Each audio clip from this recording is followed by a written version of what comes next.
Recording has begun. Off we go to the races. Bim, bam, boom. Where's my damn play button? Here it is in 3, 2, 1. I am Burgle, acting science manager for this project. I am also a robot.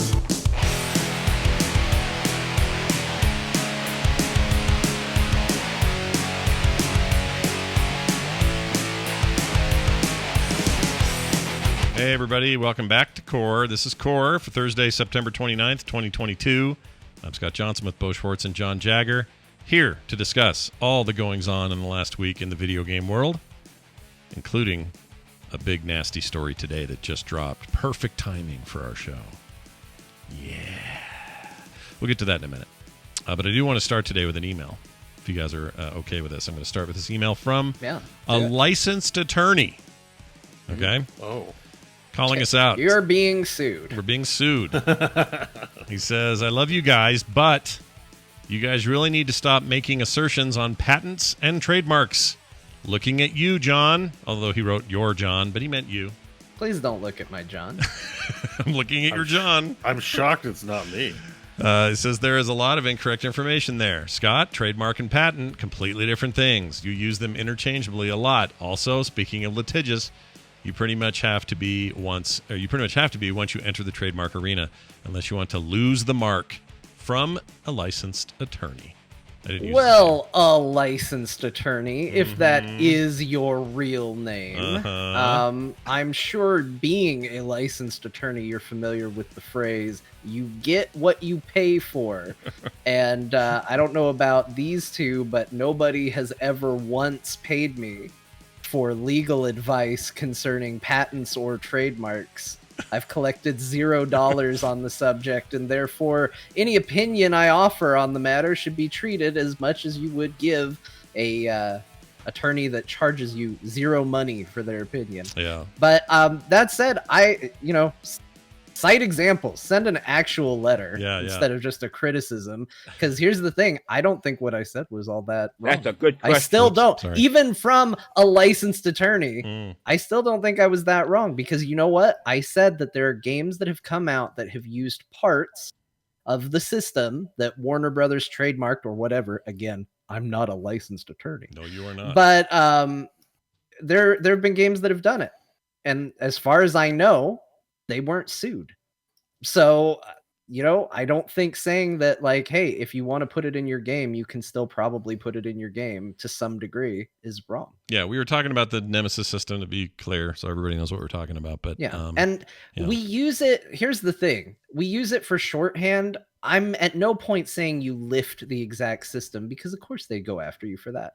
But I'm saying, like, XCOM, the expansion for it, used a version of that, or elements from it, right? Like, because that was the whole thing. There would be these monsters on the battlefield. They would have certain perks against your abilities and make the fight a little bit tougher. They'd go away, and depending on how the fight went, those perks might change to adapt to make the next time you encountered them harder. That is an element from the Nemesis system. Yep. It is not the Nemesis system, but it's something that made that system unique. And near as I can tell, they didn't get in trouble for that. Yeah, as far as I know, they didn't either. Neither did Star Renegades, which was the other game I was trying to remember last week and couldn't. Little indie game that I loved. It was basically a roguelike JRPG style thing with rad retro graphics. Very cool game if you ever run into it. I think it's still on Game Pass. Anyway, they have a full-blown Nemesis-like system built into that thing. And as far as I know, they didn't get in any trouble.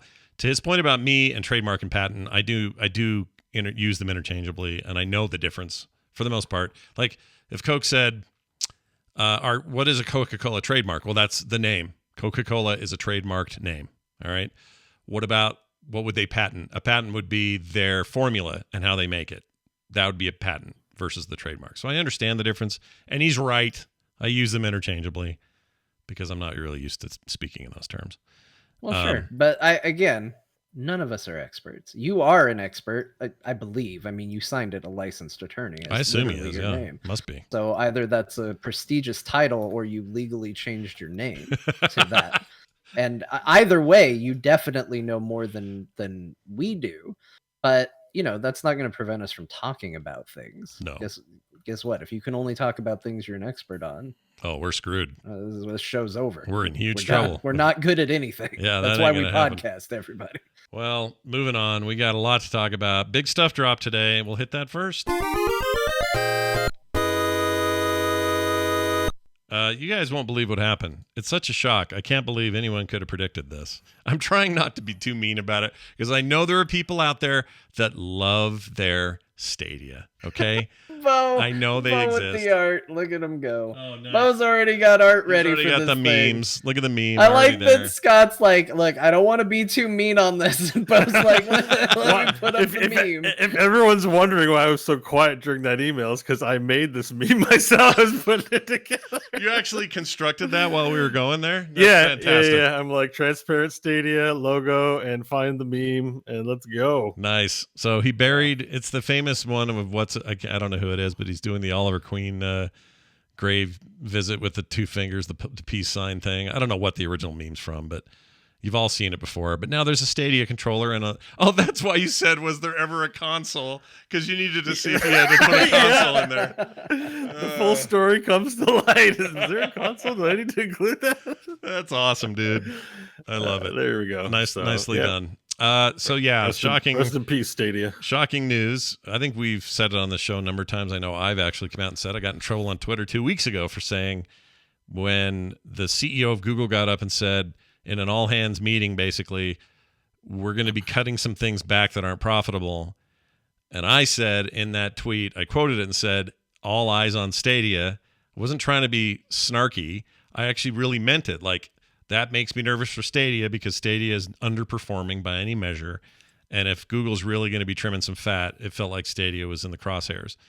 And I got chewed to pieces by Stadia stands. And there were a bunch of them that were like, you don't know shit about Stadia. How do you dare even talk about Stadia? You didn't buy Stadia. You don't know what they're doing. You have no idea what's going on with Stadia. Just hate on it because it's popular too. I'm like, I'm not hating on anything. I am saying watch Stadia because I have a feeling this might be some of the fat they're talking about. They didn't care. There was no conversation to be had. Lo and Got behold, more 2 weeks defensive passed. than me when I get called out by a licensed attorney. Exactly. So 2 weeks later, they announced they're killing Stadia. Literally, they're not changing it. They're not tweaking it. They're stopping it. They're just stopping Stadia. You have some time, but it's ending. And they are giving refunds to anybody who bought anything on there. So games, hardware.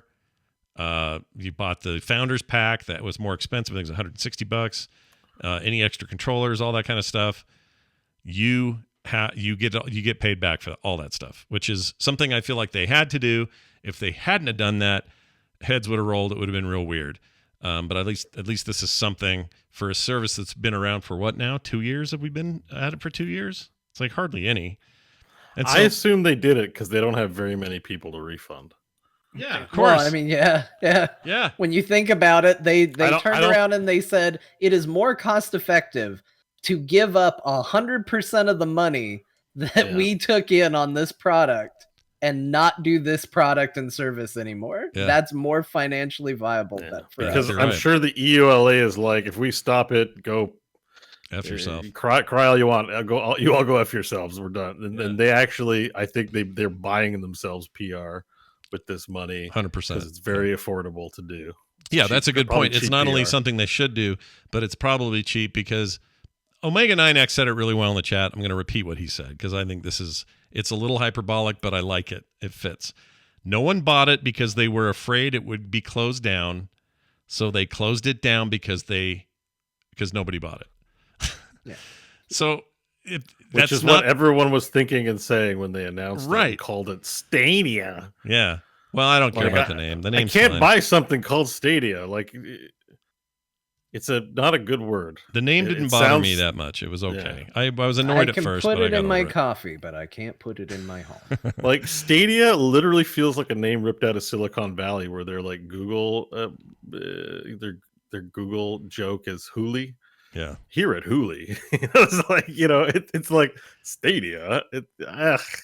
No. I agree. I never personality, liked the nothing. name. It didn't bother me that much. I figure people can get used to names. Where I was fearful in the beginning is the reason that this is happening, which is Google's customer-facing products, with the exception of search, almost there's the Google graveyard is vast. There are a bunch of dead products in there, most of which were customer facing, like end user type stuff, like this. Google Glass started out as a thing they wanted to sell to everybody. It's now been pushed to enterprise, and they make a lot of money on Google Glass, but we're never going to see it because we have nothing to do with it, and nor will we, because it's not for us anymore. And I actually think that that's where Stadia is headed. Stadia, the technology, there's nothing wrong with it. It's great. In fact, maybe the best there is. They're not just going to toss that to the side. It'll end up getting used for various things, but somehow it'll be back end stuff you never see as a customer facing product, and they'll probably make more money with it that way than they are currently. But anytime Google says, with the exception of Android, and even that's a little weird, it's the reason that Google phones aren't the highest selling phones. Samsung and others sell more phones than Google does. I don't think people trust Google because of a real track record to actually see a thing through. And you could say, well, Scott, what about Gmail? What about, there are examples, absolutely. But there are a lot more things like Google Plus, the would-be Facebook competitor that just tanked in no time. This thing, like I said, Glass, various other... Glass, yeah. Wave. I remember Wave. I used Wave for a while. It was like a Twitter competitor. They do this stuff all the time. RSS. RSS. Weren't they like a premier RSS supplier? Well, not RSS, but their news aggregator was very popular, and they killed it. Yeah. But it was an RSS. I liked it. I can't remember. Yeah, it wasn't RSS. RSS is just a protocol, but they had a really good one. I remember I used to use it. Now I use Feedly.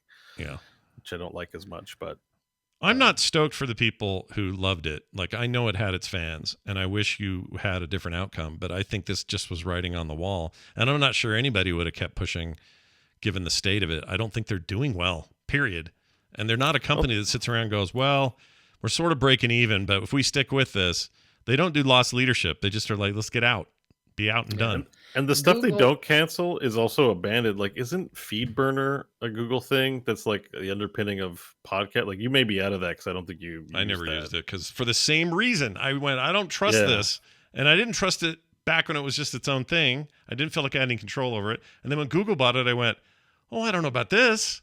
They're just going to drop it too. I'm never going to put my stuff there. And I have friends who feel the same, who were on it, who have migrated off because now you can do that in somewhat of this easier way than you used to be able to.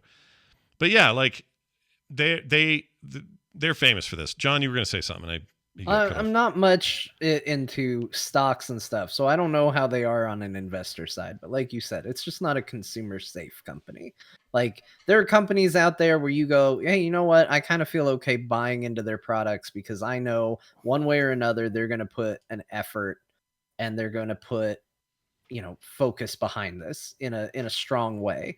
And then there are companies like Google.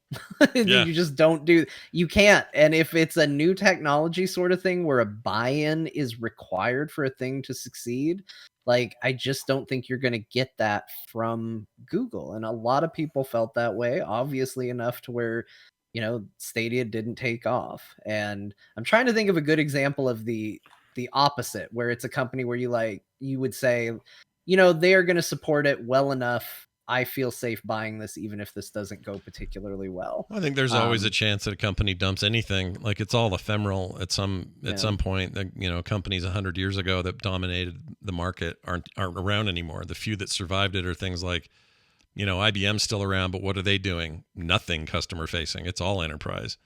But it didn't used to be that way. So I'm not saying Google's anywhere near being a company we don't think about it anymore, but that does happen. And so you always have a percentage chance that they're not going to stand behind whatever thing it is. Because at the end of the day, it's an enterprise that's aimed to make money. And if they're not making money, why would they do it? And so then it goes away. Nobody does this out of the goodness of their heart. So, I do think they should have been better at working with their partners and devs about this announcement. This very morning, the guys that make that pretty good Hot Wheels racing game that's on all the other platforms, I think it's just called Hot Wheels Turbo or something, whatever it is. Yeah, something like that. They announced on their thing today, hey, new announcement, guys, we're coming to Stadia. Exciting, right? All these features and this and that and the other with our brand new Stadia launch. And then like 3 hours later, this email hits. And then prepare to be refunded for your purchase. Yeah. Yeah, that was the most aggravated I was about this whole thing when you retweeted that tweet. Yeah. And the first thing was, rest assured. Rest assured. Just Rest, that term. I'm like, you know what? I hate the term rest assured. Yeah, there is no rest. Client assured. agitated. Yeah. You're unassured. And the response is be assured. Rest assured. Well, then I posted that one from June or July where somebody had some concerns about buying something, but said, I'm worried that you guys won't, support it if I invest now. And their answer was, Stadia's not going anywhere. We're never ending this service. It's amazing. Or some words to that effect. We're never ending it. And I'm like, you did it. You ended it. And I guess a lot of the employees didn't know either because the brand new UI for the service just launched yesterday. And no one knew on that team. Oh. Yeah. This was all uppers holding on to the announcement. I know. I hate when gaming companies are involved with non-gaming companies. Honestly, it's like the worst thing. Yeah. It just really is. Like, I'm sorry. Like, rarely goes well. Great stuff, but like rarely goes well. I feel bad for all the people who work in situations like that. Like, it's bad for the community that surround themselves in an enthusiastic product. Mm-hmm. Yeah, and they've known about it for a while. They don't tell people because wasn't it like 2 weeks ago that Ubisoft got up and said, all these new major releases coming to Stadia? They wouldn't say that if they had some hint that this was about to get the axe. They wouldn't have done it. Because why would you? Just confuse the market. It's too much shit to talk about. Like, I don't know. It's just dangerous. I don't like how they handled any of it. And they did have a meeting today, but it was an hour after the press release went out.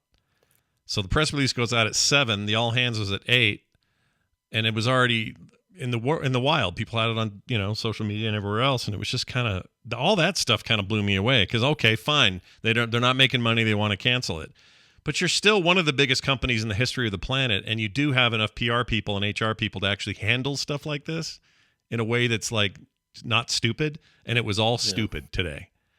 And I don't come at me later, everybody through emails going, Scott, you're just a Google hater. I'm not. They have some stuff that's obviously stuck. Chrome is the number one browser for a reason. Gmail's the number one Gmail provider for a reason. Google.com, the search engine, is what it is for a reason. It's just there are also these many other examples. And anytime they get involved, I get annoyed. I think we're allowed to say they suck because of what they did with Stadia. I don't think that. I think if somebody wants to label you a Google hater, they're not thinking about it clearly. Well, it implies that they are Google sympathizers, and hey, maybe don't go sympathize with a company. They don't need your love, and they don't care about you. There's that too. They don't want you, and they don't need you. Stop going to bat for them. Yeah. Like I think we should feel free to say what we like. We are consumers. If we see something we don't like, it kind of doesn't matter whether it's based in fact or not. Like, we're going to purchase or we're not going to purchase. Pardon me for this terrible word, as influencers on some level, we are going to, use our power to say, yes, we do not like, yes, we approve of this. It makes us feel good because that's what people want from us. Mm-hmm. So if you're sort of insulted by that, like, there's nothing we can do except be honest. So, it's like if you're mad about the way the company publicly handles itself, that is valid. Yeah, 100% valid. Now, I am glad they're paying everybody back for all the crap they spent, whoever that is. But I think Beau's theory about it being made it sound like it was one guy. I mean, I don't. Oh no, I'll be the Google hater. Sure, like I use Google all the time. I have no problems being a shitty customer. Right, but if they're going to pay all those people back, give them their money back, that's at least a step in the right direction. And if they hadn't have done that, I think if there was a partial thing, let's say they only refunded hardware and made you send it back or something, but all games were final or something, that would have been such a shit show if they'd have done that. Would have been bad. Real bad. So I guess what I'm saying is this is brand self-annihilation. I don't actually think this hurts the consumers that bad because the consumers are getting off the easiest. They're just getting their money back for everything they spent. All right. Well, to a degree, but what if your buy-in to Stadia was, this is where I'm going to experience next-gen gaming? And, oh no, I get it. If it was I don't want it to make it sound like, well, you got your money back, so you have nothing to complain about. I think there's plenty to be sad about if you were a Stadia. Oh yeah, no, you have stuff to complain about, no question. I don't want to suggest that. What I'm saying is, you are not going to be out any money, and your allegiances are going to have to go somewhere else for your gaming, and you're going to be okay. But devs who like locked in on it as their platform du jour, or Google's employees or people on that Stadia team who were focused on it, putting a lot of hard work into it and not even being told about how things were going. I don't know all the ins and outs of that. So who knows how much I know or don't know. But my point is, they're the ones that just get that just feels like shitty treatment to all those people. At least the consumers are getting their money back. They may be sad. They may be regretful that they tied their wagon to this particular thing. And we won't say we didn't warn you. But my point is you did anyway. And I understand it feels bad. Okay. But at the end of the day, you're not going to be out that money. You can move on. But these other people, I just feel like that's just horrible treatment in the marketplace. And it makes me mad. For you mean their partners and stuff? Yeah, like partners, devs, whoever, employees, all partners, stakeholders, all that kind of thing. Yeah. I mean, but let's not feel too sorry for them. That there's risks in doing business. It's not pleasant to talk about, and certainly when people get caught in the crossfire, it sucks. But nothing in the marketplace is assured when you are in a volatile market like games and films and stuff that can make or break on a bad publicity article. Like all of a sudden the producer of your product's Harvey Weinstein and you're not making any money, like oops, like that stuff happened, so I think they probably should have risk mitigation strategies. Maybe even they have insurance for stuff like this. Maybe they do. Maybe they tuck money away from it because or clauses in the contract that allow for payouts. Like that's a lot of that stuff probably won't make press and we won't hear about it. But, hopefully they're okay. Yep. I'm sure they'll be all right. Here's the thing, though. I'm never going to listen to... if Google comes out tomorrow and says, hey, there's a reason I never bought a Google Home, by the way, and moved away from what I do with the Echo. It's the same thing. That would be a bad idea to buy a Google Home. Oh, my God. No, not the home. I mean their little radio home, the Echo device. Oh, sorry. I was thinking of Full House. They were doing real estate development. No. Like, do not do that. No, I mean like the little device you put in your house and you talk to it and go, hey, okay, Google, tell me what time it is or whatever. I don't want one of those because I don't trust you. I don't want your headset when it comes out because I don't freaking trust you. I just don't trust them. Like I don't even use their search engine right now. I don't use an Android phone. I kind of live a Google-free life with the exception of, honestly, Gmail. I think that's it.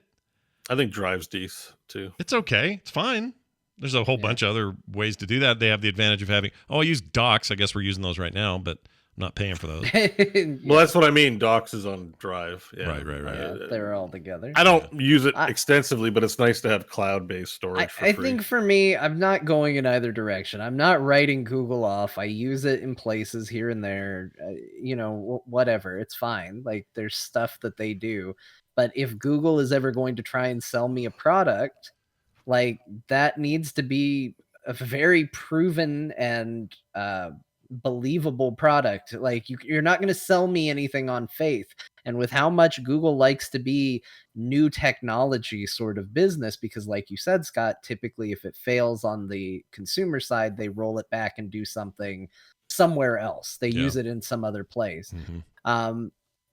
If they need to rely on consumers to purchase it to get something through, like I just don't see a future for that, because the more and more they burn people, the less and less people are going to be like, yeah, I'm going to take a chance with you guys. Like I'm thinking of things that I would have to believe, like, hey, is this from Google? It would have to probably be free. Mm-hmm. And it would have to be something that's already established where I can easily go and go, yeah, okay, this works really well. No big hassle for me to get in, no big buy-in. I will try and use this. Like Gmail is a perfect example. Everybody uses Gmail, but guess what? You didn't have to really go buy into Gmail. It just was there and it worked. Yeah. Like it would have to be the same thing from Google for me to be excited about it. Like I'm not going to give them $100 for something for them to let me down again. Yeah. And for those out there that are like, well, what do I need to get? I'm buying a Nest. I see a few of those in the chat. I'm getting a Nest. Get what you want. I'm not saying don't. I'm not even saying the Nest is part of this problem. So far, they'll seem to be doing fine. But I'm not buying a Nest. I will get one of the 1,000 other good home smart thermostat, freaking home management things that exist that also run with Google services if they need to. I just don't. I don't know, man. After this, I was already gun shy. I'm way gun shy now. If they came out tomorrow with a new VR headset, and I don't care how high the specs were, I would definitely wait a long time to see how things go. I would not be day one. I knew this was going to fail. I hate to be that guy, but I'm pretty sure it's a pretty public track record. Like specifically Stadia. Like I know we're talking about we all did the broader Google portfolio, but like. I feel like it's kind of getting obvious when Google's going to fail at something. So, Yeah, this one felt doomed from the beginning. That's why I quoted Omega 9X in the chat. I felt like that was just true. Nobody bought it, or they pulled it because nobody bought it, but nobody bought it because they knew they were going to pull it. Like they have created their own catch-22, and I have a hard time feeling that bad about it for them. This is the advantage of this podcast being older than Google Stadia and having lived longer than Google Stadia. You can go back and listen to our reaction to the announcement of Google Stadia, where I think all three of us were like, it's probably not a great idea. All the way up to us going, well, it's dead. Mm-hmm. And it's not an I told you so, but it is a confirmation of where our feelings and expectations were for the product. Oh, this is a fun game. What gaming devices had a longer life than Stadia? Wii U lasted longer, so that's one. Chat says. Well, yeah, they had Mario Maker. That's true. It had a killer app called Mario Maker. Did Virtua Boy last longer than Stadia? I don't know. Let's find out. I'd probably because I mean, if Virtua Boy beat it, all consoles beat it. Okay, Virtua Boy. Here you go. Released. Oh, that was released in 95. Nope, that only went a year, so it beat out. All right, beat out the Virtua Boy. Congratulations, a 3D red and black game console. Most quickly canceled game console. I don't even know how to search for this, but let's see.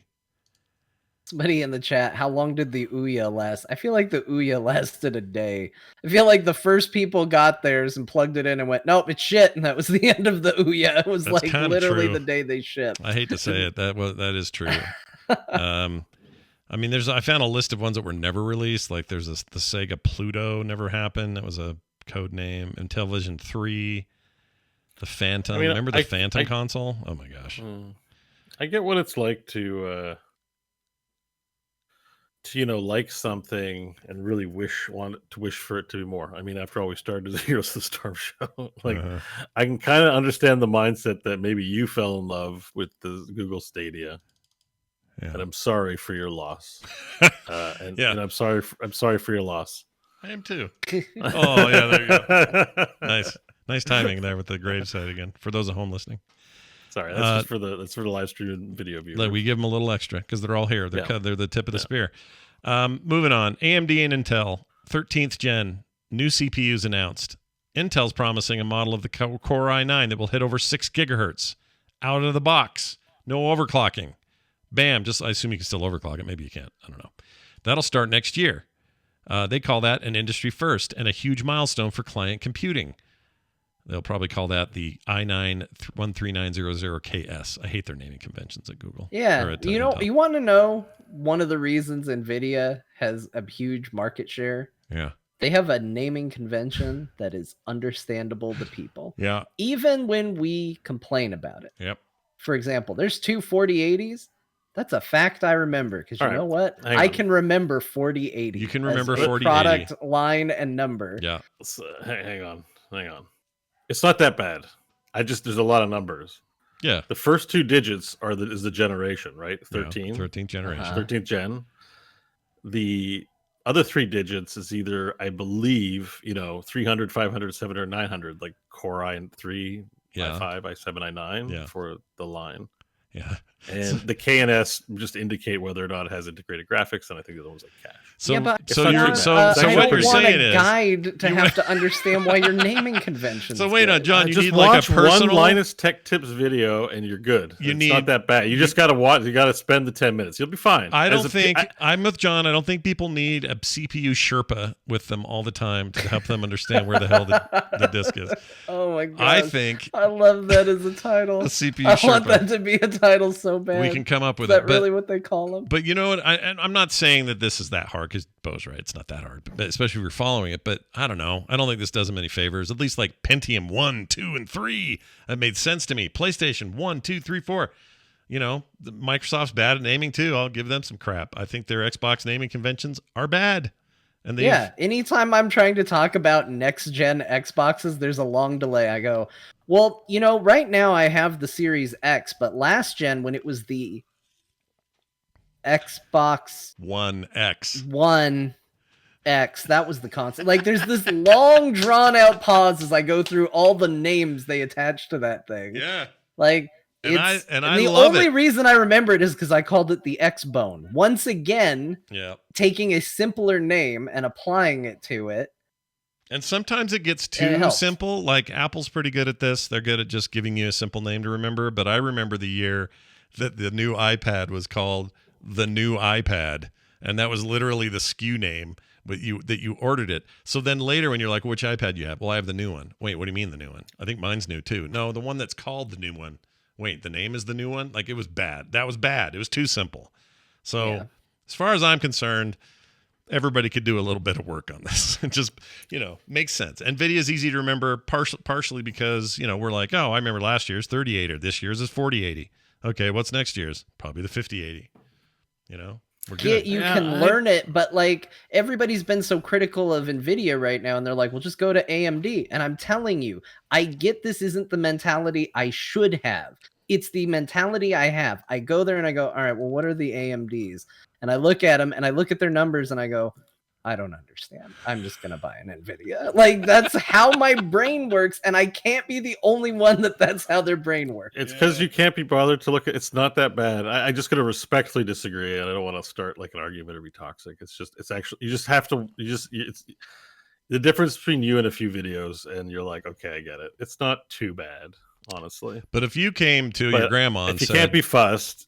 Yeah, no. Well, but this is for PC enthusiasts. Like, the fact this news is for PC enthusiasts. Grandma does not even know there's 13 generations of Intel. Right. She has no idea. So. And that's my point. If you want, I mean, maybe we don't need to worry about her, but if you want her to buy, if you said she's going to buy an Xbox. If you said this is the new Intel CPU Max, she'd go, oh, that's the good one. We're getting that.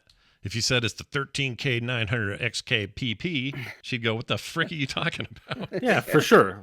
But like this is, you know, NVIDIA's not selling to grandma. Like that play is that here's a cell phone, grandma, have fun. That's a good point. That's a good point. That's not the target audience, you know. So I'm just saying, like, yes, of course, we all want convenience and easiness, but I just having the recent experience of going from very little knowledge to knowledge with building my PC, it wasn't that bad. I felt intimidated at first as well, and once they sort of, it takes a bit of time figuring out the board models and then the CPU things. But it's weird to know about version numbers on graphics card, but then not know about versions on CPUs and motherboards, and etc. Like, it's all part of the same nerd flavorings. Sure, nerd flavors. It's like, I know a lot about salt, but I can't be bothered with pepper. It's like, it's cool if you're just not interested in it. Like, I get it, but I just want to say I don't think it's that bad. All right. Well, hey, you just built a PC, so I think you're in a better position to talk about it. So I can tell you, a child, and my timing for learning tech lingo is not free. It's passive. I can tell you broadly that changes things. Yeah, I can tell you broadly. Like, i9 is for enthusiasts. Like, it's. The money you spend is for like diminishing returns on the upgrade. I got the 12th gen i7, and I lucked out. That is a well-reviewed, respected card for a lot, and the CPU and the CPU it performs great. I never go over 50% utilization on anything. It's a good chip, efficient. But overall, it's reviewed as a good card. Like 13 gen might be skippable in the same way 44,000 series NVIDIA's might be like skippable just by a cheaper 3000 series. Yeah. But for enthusiasts, there's a lot to offer. I think the big thing is they haven't been able to break past the 5 gigahertz with overclocking because of, heat throttling on the speed, or just, frying your components. Yeah. But so that the fact is now that the AMD and Intel are competing to break like 5 gigahertz barriers up to 6 is like really huge. And in some cases, I think AMD was like at 8, which is, which is nuts. So they really are bringing up the baseline possible speeds on these. And that's plateaued for a long time. Like average speed on CPU since like first gen has hovered between the 2 to 4 mark. That's why like my first gen Intel that I had for 15 years, 18 years, was still able to run a lot of stuff, even though it was a 15-year-old computer before I upgraded. Sure. So this actually represents a big push in the CPU direction potentially. It's I think it's pretty big news if they're breaking world records on compute speed. It's kind of exciting. That is good. I'm excited about it as well. Yeah. We'll see what happens with that. By the way, speaking of bad names for things, can I interest you in the canceled, but at one time was going to happen 1992 Taito console called the Taito Wow Wow. This is true. It was shown off at the Tokyo Toy Show and was supposed to be a revolutionary console. And listen what it used to do, or what it was supposed to do. It would stream games to the console from a satellite. This is 92, okay? From a satellite, and would charge people based on how long they spent in the game. So that was the plan. Although the 90s, went a very different way, and this thing got canceled. But hey, we all could have had the Wow Wow. That could have been cool. Hey, you know what? I'm going to remember the Wow Wow tomorrow. I'm not going to remember what the I-9 number was, though. Good point. You will remember the Wow Wow. Even though it didn't even come out, you'll remember it. Yep, I will never forget the Wow Wow now. That's amazing. Also, let me make a recommendation on the PC thing, too, to get familiar with the products. PCPartPicker.com. PCPartPicker.com is a great website. Oh, yeah, people love it. Because it lets you build all the components out. It has reviews. And then it really details a lot of the specifications you'll want to know. I mean, I learned a lot just doing example builds on that site. For anyone just interested in learning more, it is a hobby and an enthusiasm, but like I just want to say, it's not that big of a hurdle to get over. Omega 9X says John should be buying his computers from Best Buy. How dare you, sir? How you dare you, sir? I have built almost every PC I've owned except for the last two, which is maybe a testament of where my brain went. Look, I admit it is a me problem because as Beau said what he said, I discovered a little truth about myself.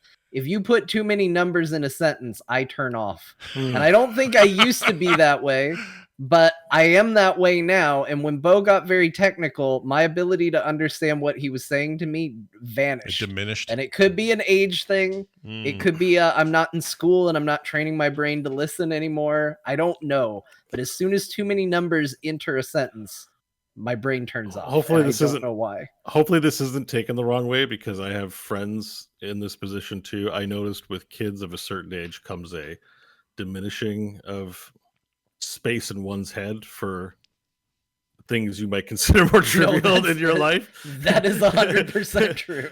You go from like, oh, Twitch, it's a cool thing, to like, oh, stupid kids in their video games. And I'm like, you've just been around kids too much and have no time. That's your life. I've seen it in Crofton and in Mike. And I think it's just a natural part of parenting for the most part. If you lack bandwidth, you're like, I need my bandwidth for other problems. So it's like I used to call it the marble straw. I have this straw and it's my brain. And if you want to put something new in, you got to shove a marble into one end, but out the other side plops some other marble that I don't need anymore. Yeah. I mean, I think there is something to like sort of a capacity issue. And don't be coming at me with that fake bullshit about we only use 10% of our brain. It's been disproven. We've talked about that. We're talking about the straw. A plot on. See, this is stupid stuff I remember, but this isn't a number thing, so it's fine. Wasn't that a thing in Married with Children? Was the idea that they could teach? What was her name? Was it Kelly? Was the daughter? Yeah. They could teach her things, but it always meant something was going out the other ear, and they did a graphic where they were trying to teach her stuff, and you could just see other knowledge coming out the other side of her head. Yeah, that's how I feel a lot of times. I feel that way too sometimes. Like I used to be such a PC enthusiast builder person that in the early 90s up through like late 90s, the 90s really. I built every PC I ever had. I loved doing it. I loved upgrading them. It took me forever. I'd fail. I'd try again. Stuff would break. I'd do it again. I didn't care. I loved it.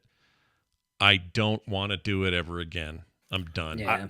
I had the same opinion before I built mine, Scott. But like I said, I don't have kids, so I had time to watch probably 80 hours of Linus Tech Tips, Gamer Nexus, and Jay's 2 Cents, all great YouTube channels that just go hard on, I had the time for that. Like I'm like, I'm gonna watch an hour of PC building, like, and I kind of got into it, but I didn't, you refresh if you've done it in the past. Yeah. It's like a horse. Like at first I was like, oh my god, NVMe, what's this M2 slot? Like, then you're like, oh, you know what? Like I had a job. I worked briefly at the school that I also went to school in. And it was only for like 8 weeks, but I was rebuilding old computers. Like I spent 8 weeks like tearing apart computers, rebuilding them, and making all the classrooms have, I'm like, I can do this. Like, Yeah. it's just time, you haven't just done it in 20 years or something and you're intimidated. It's not, if you've done it once, I guarantee you can figure it out and do it. I think I used to enjoy the process. Now the fun for me is that I'm done and I'm playing games on it. And now I just want to get to that. I want to go from, I don't want to do A, B, C, and D. I want to go straight to D and play. Honestly, when I bought my parts though, and part of it was just like, you spent $3,000, so you're going to make a ritual out of it, was making a ritual out of like putting all the parts out, treating everything carefully. It turned into, I was like King Viserys in House of the Dragon. Like I got all my parts and I want this to take as long as it is because I spent so much money. I've got to enjoy smelling all the chip wafers and anyway.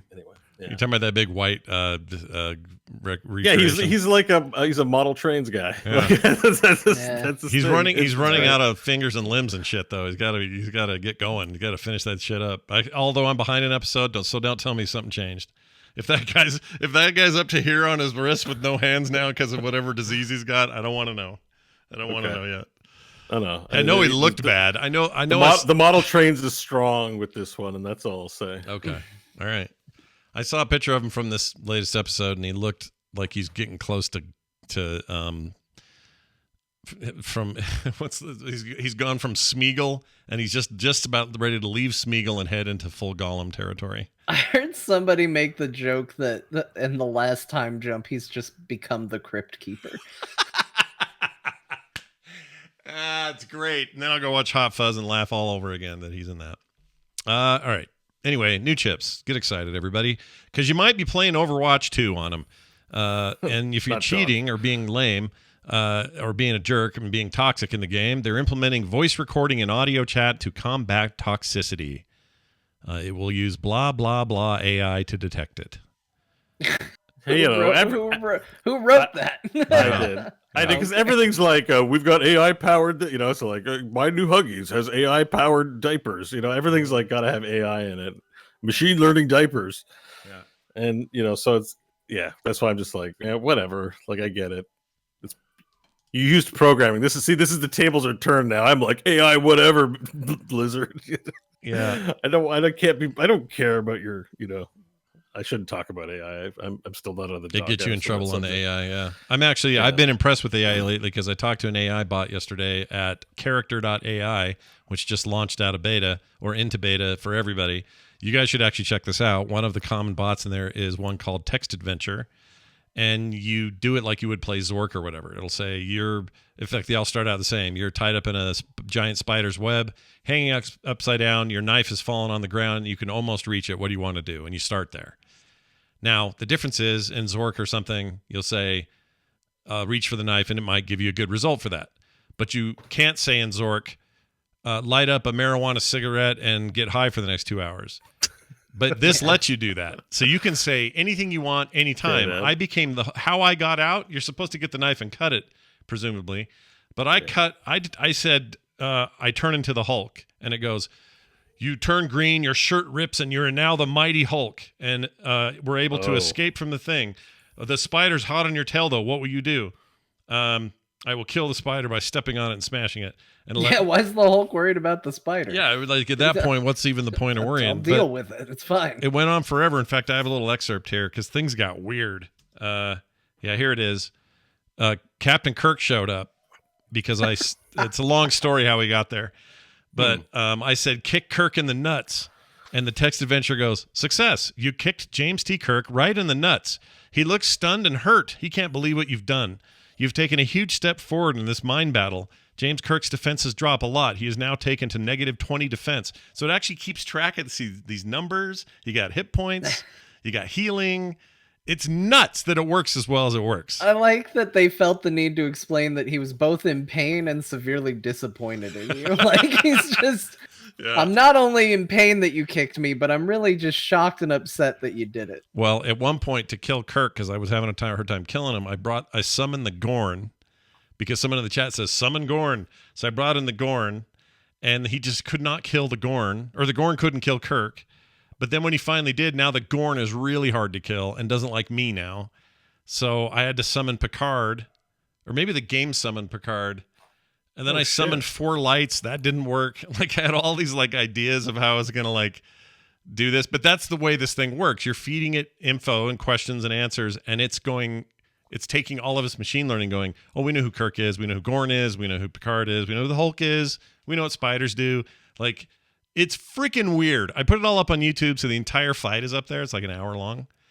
And I finally died. I tried to kill myself at the end. It was actually harder than it should have been. Does it do voice acting, or do you have to get a text-to-speech? No, it's just a text game. There's no speech thing or any of that. It's 100% chatbots.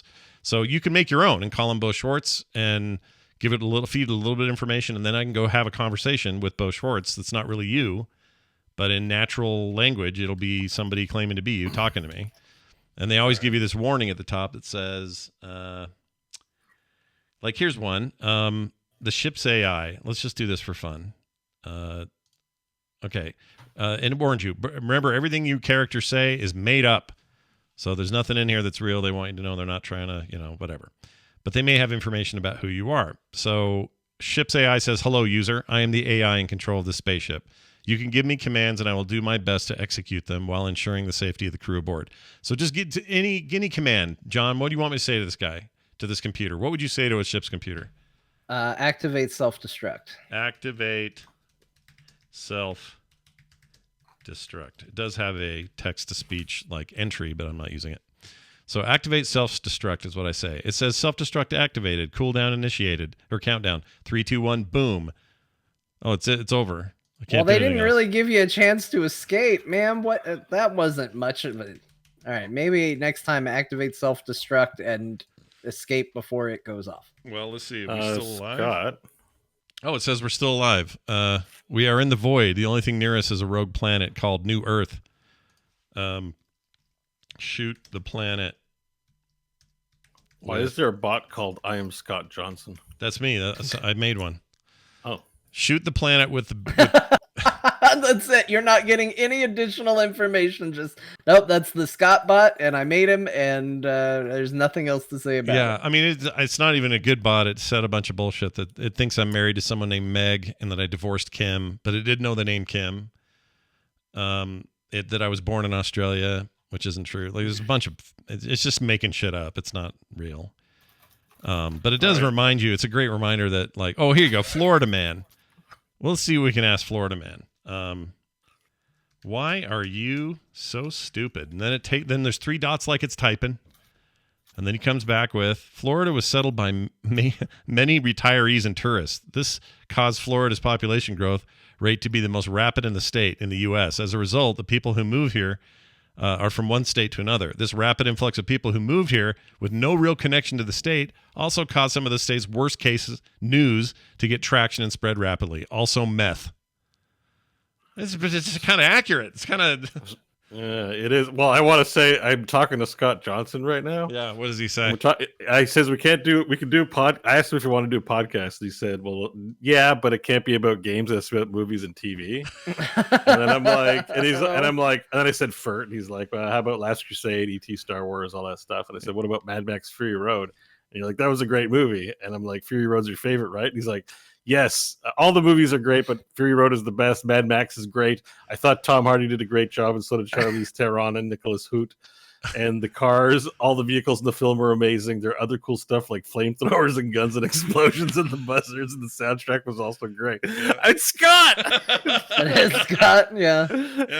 So you can make your own. You can make one about somebody else. It's all very weird. But instead of, all this talk about AI-produced art and stuff, this is like a nice diversion of like, no, these are just like conversations with a computer, really. I decided to try to use the force to pull the knife to my hand, and it said, you concentrate your energy and use the force to pull the knife in your direction. You are so focused on getting the knife that you don't realize the spider has started wrapping you in a cocoon. It's too late to do anything now. You try using the force to escape from the cocoon, and your efforts succeed. However, it seems that the spider didn't appreciate your actions. It has decided to get revenge. Yeah, and you can have like full on like basic like, oh, stab it with the knife, and it'll say you caused 5 points of damage. It has 15 points left, and it'll kind of tell you and that you've been poisoned, and every turn you're losing 5 hit points or something. Or you can just throw it into the trash and just say, I want to become the Hulk and smash everything, and it'll let you. I'm gonna just say that I'm afraid of spiders. Yeah, do that. I peed on the spider, and it made it matter. And when I threw a turd at somebody, that made them mad. It made those people mad. As you might expect. Oh, so apparently it took it as you. It just says you run far, far away from the spider. After running for half an hour, you eventually stop to catch your breath. Unfortunately, the spider appears from behind a rock and begins to charge towards you. You have no choice but to fight a level 9 spider attack. It's like every nightmare about spiders I've ever had. It's like, well, I'm just gonna run from this. Oh crap! There's still a spider. All right, how about this? Elon Musk says, hi, Frog Pants. What would you like to discuss? I'm going to say, where's that freaking Hyperloop thing? Was that just the show now? It's just us interacting with AIs. It's the AI-generated episode of Core. Here's what he said. There's an underground test track to make sure it's safe and easy in Hawthorne, California, near SpaceX and Tesla. If you'd like to see the progress walkthrough, I'm happy to set up a tour. In the end, it will revolutionize travel by making it fast and easy. Shut up, effing computer. And then to watch this, I can just type pee on his shoes. And it'll say, this might not work. Oh, I don't have shoes when I'm at work either, at SpaceX or Tesla. Is that true? You guys want to know how my adventure went? Yeah. How'd it go? So the spider web, blah, blah, blah. Yeah. You have to get out of the web. So I said, I turn into poo and slide out of the web. Yeah. And then it says, I'm not sure how I feel about your tactics, but they work. And your boot knife is in your hand. Unfortunately, you slide right into a thorn bush. I have scratches an inch long. You should probably take care of them right now, but you don't have much time until the spider that made the web finds you, which I respond back and say, I am still poo and therefore invulnerable to thorns. Yeah. And then it says, you have become poo. You are now invulnerable to everything, including hunger and thirst and every other threat. Unfortunately, after a few years, you begin to harden and you become stuck where you are, unable to move forever, but you're in a rather comfortable position. See, I'm telling you, there's something to it. I don't even want to go further. I feel like this is a great outcome. There's something to this. I'm not saying it's perfect yet, but I could see a text adventure game that kept you a little bit less off the rails, that could actually work and be really dynamic and not have such a linear progression. I don't know. There's something there. I played with it for an hour today, and I came away going, there's something here for something. I don't know who it's for yet, and I don't know why I want it, but there's something. Oh, I had a good time. This is a great recommend. Probably the best one so far today. Yeah, it's not bad. Yeah, I like this is great. Although I killed the spider, and now the spider's back for some reason. That happens. Yeah. I killed the spider, and then they said I learned stab, so I stabbed a tree. Then the tree attacked me, so I burned down the forest. The forest is done, but the spider's back. So the spider. Yeah, the spider never wants to leave. That's like the Gorn. I killed the Gorn like 4 times, and somehow he kept coming back. But it's a weird thing. I also went to Vegas and went to a strip club as the Hulk. I became half Batman and half Hulk at one point. So I had the strength of Hulk, and it was great. And the AI was the one telling me that stuff. Because I said, while I was in Hulk form, I said, I want to be Batman. And it said, you are now half Hulk and half Batman. And it went on to explain, you have the strength of Hulk, but the cunning and wisdom of Batman. And then I had to kill all my enemies, and the Joker was the worst of them all. And he fought the Gorn at one point. It was dumb. Super dumb, but kind of fun. Anyway, go check it out. Character.ai, everybody. So that's Overwatch 2. That's Overwatch 2. That's the news. That comes out Wednesday or Tuesday, right?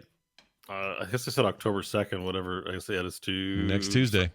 I don't know. Whenever they patch it. Oh, maybe it's 4th. Sunday doesn't make sense for Blizzard. It's Oh gotta no, be no, it'd be 4th. Tuesday, right? So forth, yeah. Yeah. They say the reviews I've read so far, a lot of reviews in progress, and they're kind of all over the place. I can't get a beat on how it is. I'm trying to. I don't know what the game is, so that seems fair. What do you review? Are you reviewing a patch, a season, new characters, new graphics? Like, I don't know what to think. Yeah. I think that will be exciting for people that are hungry for more Overwatch content. It's coming to you. There you go. You got it. I hope you're ready to give them your phone number. Here, like Windows Central says, Overwatch 2 review in progress. The bold step forward Blizzard's hero shooter needed. But I've read others that say Overwatch 2 review in progress at GameSpot.com. Disquiet in the soul, whatever that means. They're not happy. Oh, that's dramatic. Fun game with worrying progression, says another GamerRant.com. It's all over the place, man. IGN doesn't even say. Let's see.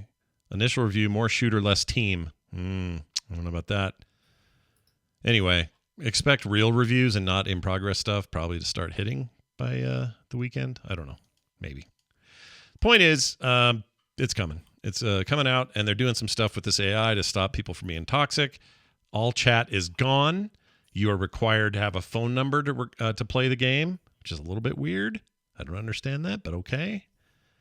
You have to do that. So it's part of their. So I kind of heard a little bit about this. I meant to research it more, but honestly, I wasn't too plussed about it to dive too deep into it. But I guess they're trying to crack down on toxicity.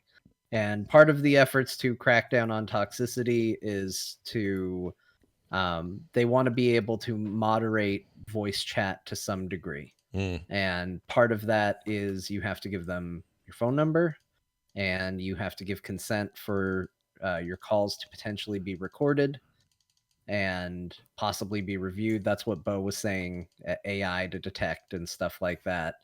I don't know how I feel about it.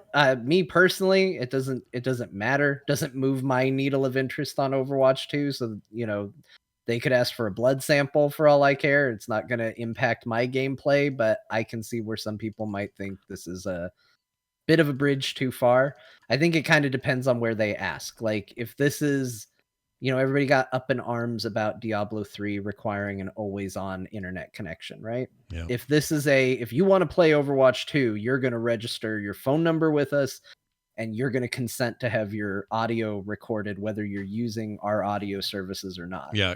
Point of clarification: they're not saying they're going to record your phone calls. It's a separate thing. They're not recording. I think your phone that's calls. a little much, but I don't know exactly where the agreement to consent is coming in.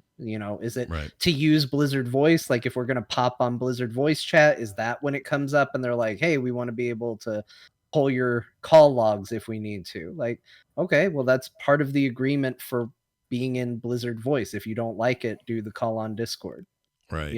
Right. And a lot of it is chat being converted to audio and then used as proof that you were being toxic. I'm sure the audio on Discord's not stored anywhere.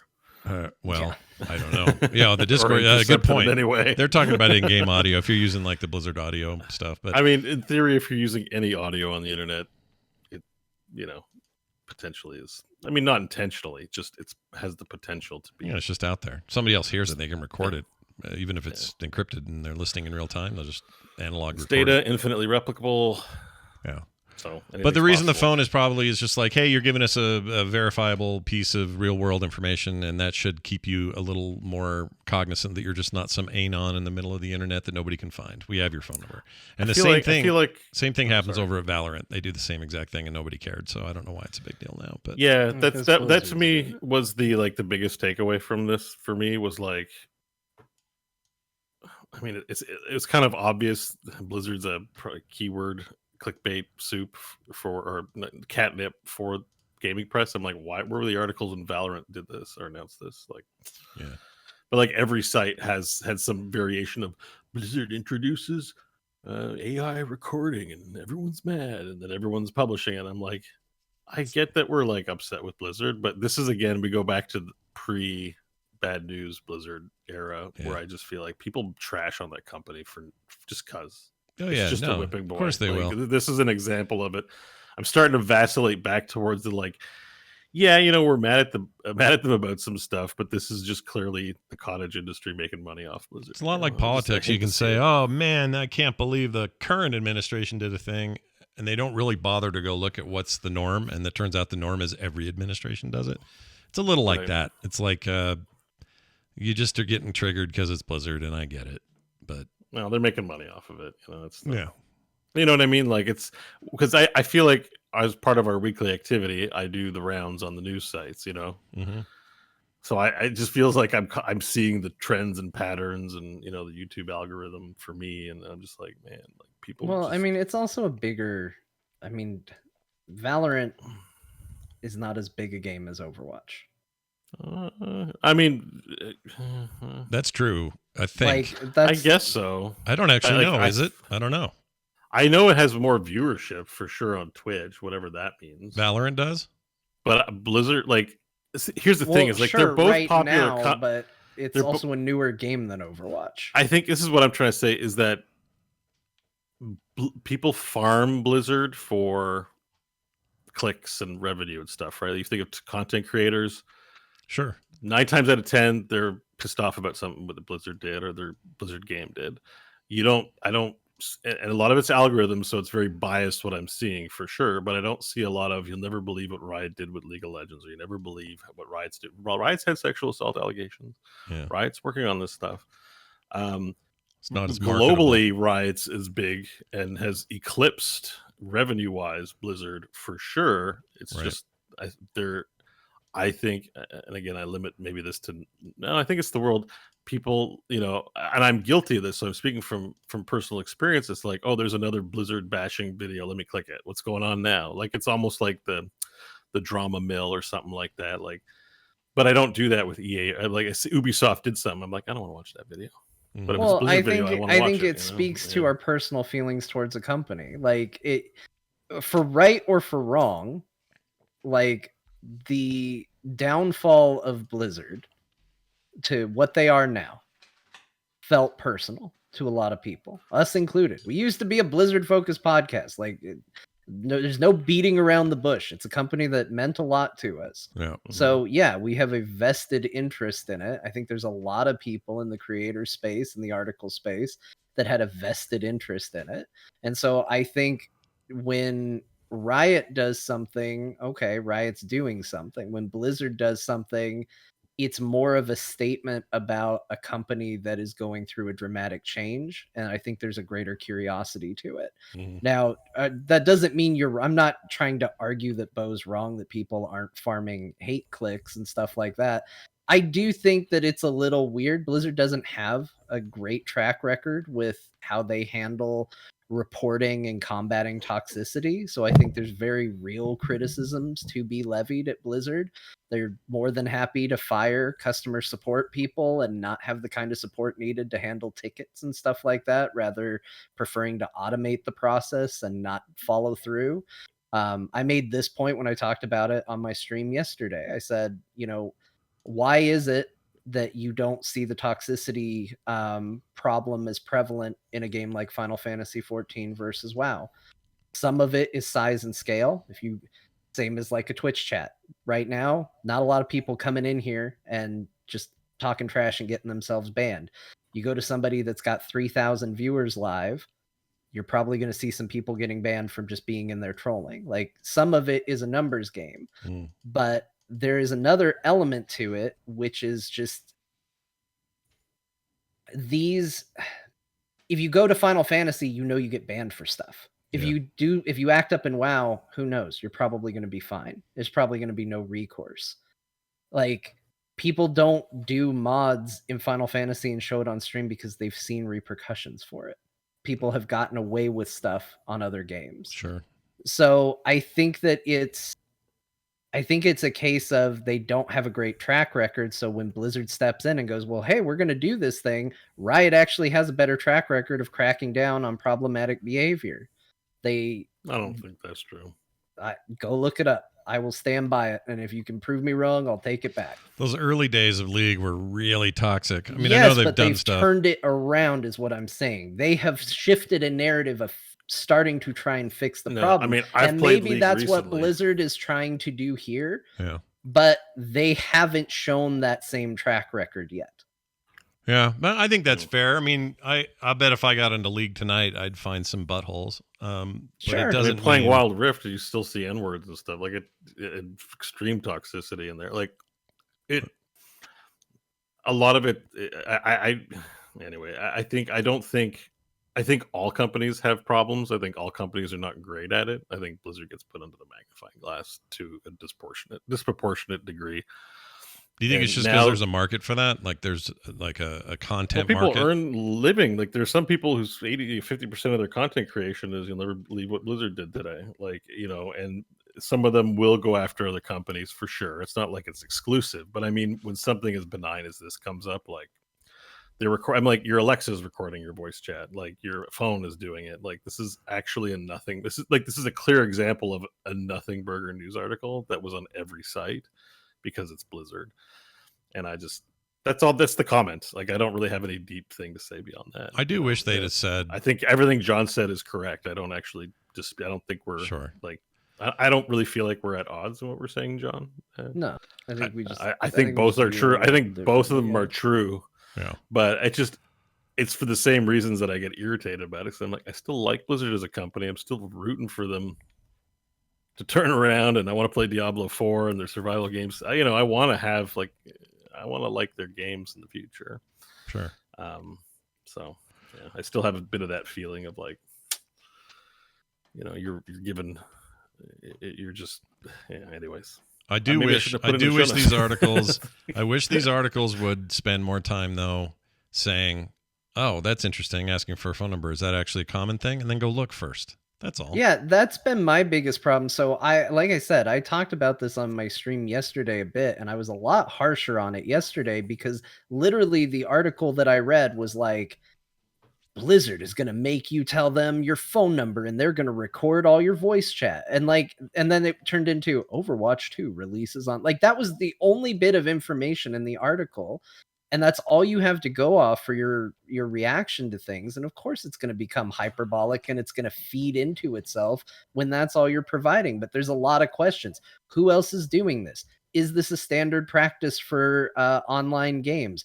What level is this? Only for Blizzard chat, or is this going to be for all chat? Are you going to be forced to be participating in Blizzard chat? Mm-hmm. What is the phone number going to be used for? Like, there are so many extra questions. And to what Beau's saying, like, people don't care about that for their clickbait. They want you to go there. They want you to read the article. They want you to get mad and probably comment down in a comment section because that all feeds into their revenue stream. Mm-hmm. But there's very few people out there that are going, hey, here's the actual information. Here's what you need to know to form a real feeling about this. Yeah. And the reason they don't goes to Beau's point, which is they don't benefit, especially if you're a YouTuber and don't really have to live by whatever stringent journalistic rules others might try to employ every day in their work. You are just a YouTuber and you're saying whatever the frick you want to say, and that's fine. Let them say what they want to say. But if you're not vetting everything, if you're not really going after information, at the end of the day, all I can assume is you just want people to freak out because your thumbnail's got you going, ah! And the headline is Blizzard takes your phone number. What? Like those are blatant attempts to just farm. That's farming. Yeah, drama farming. Yeah, I don't want to necessarily even hyper focus YouTubers because, like I said, mine came from an article. Like, as soon as people in my chat said that to me, I was like, "What's the article? Let me see it."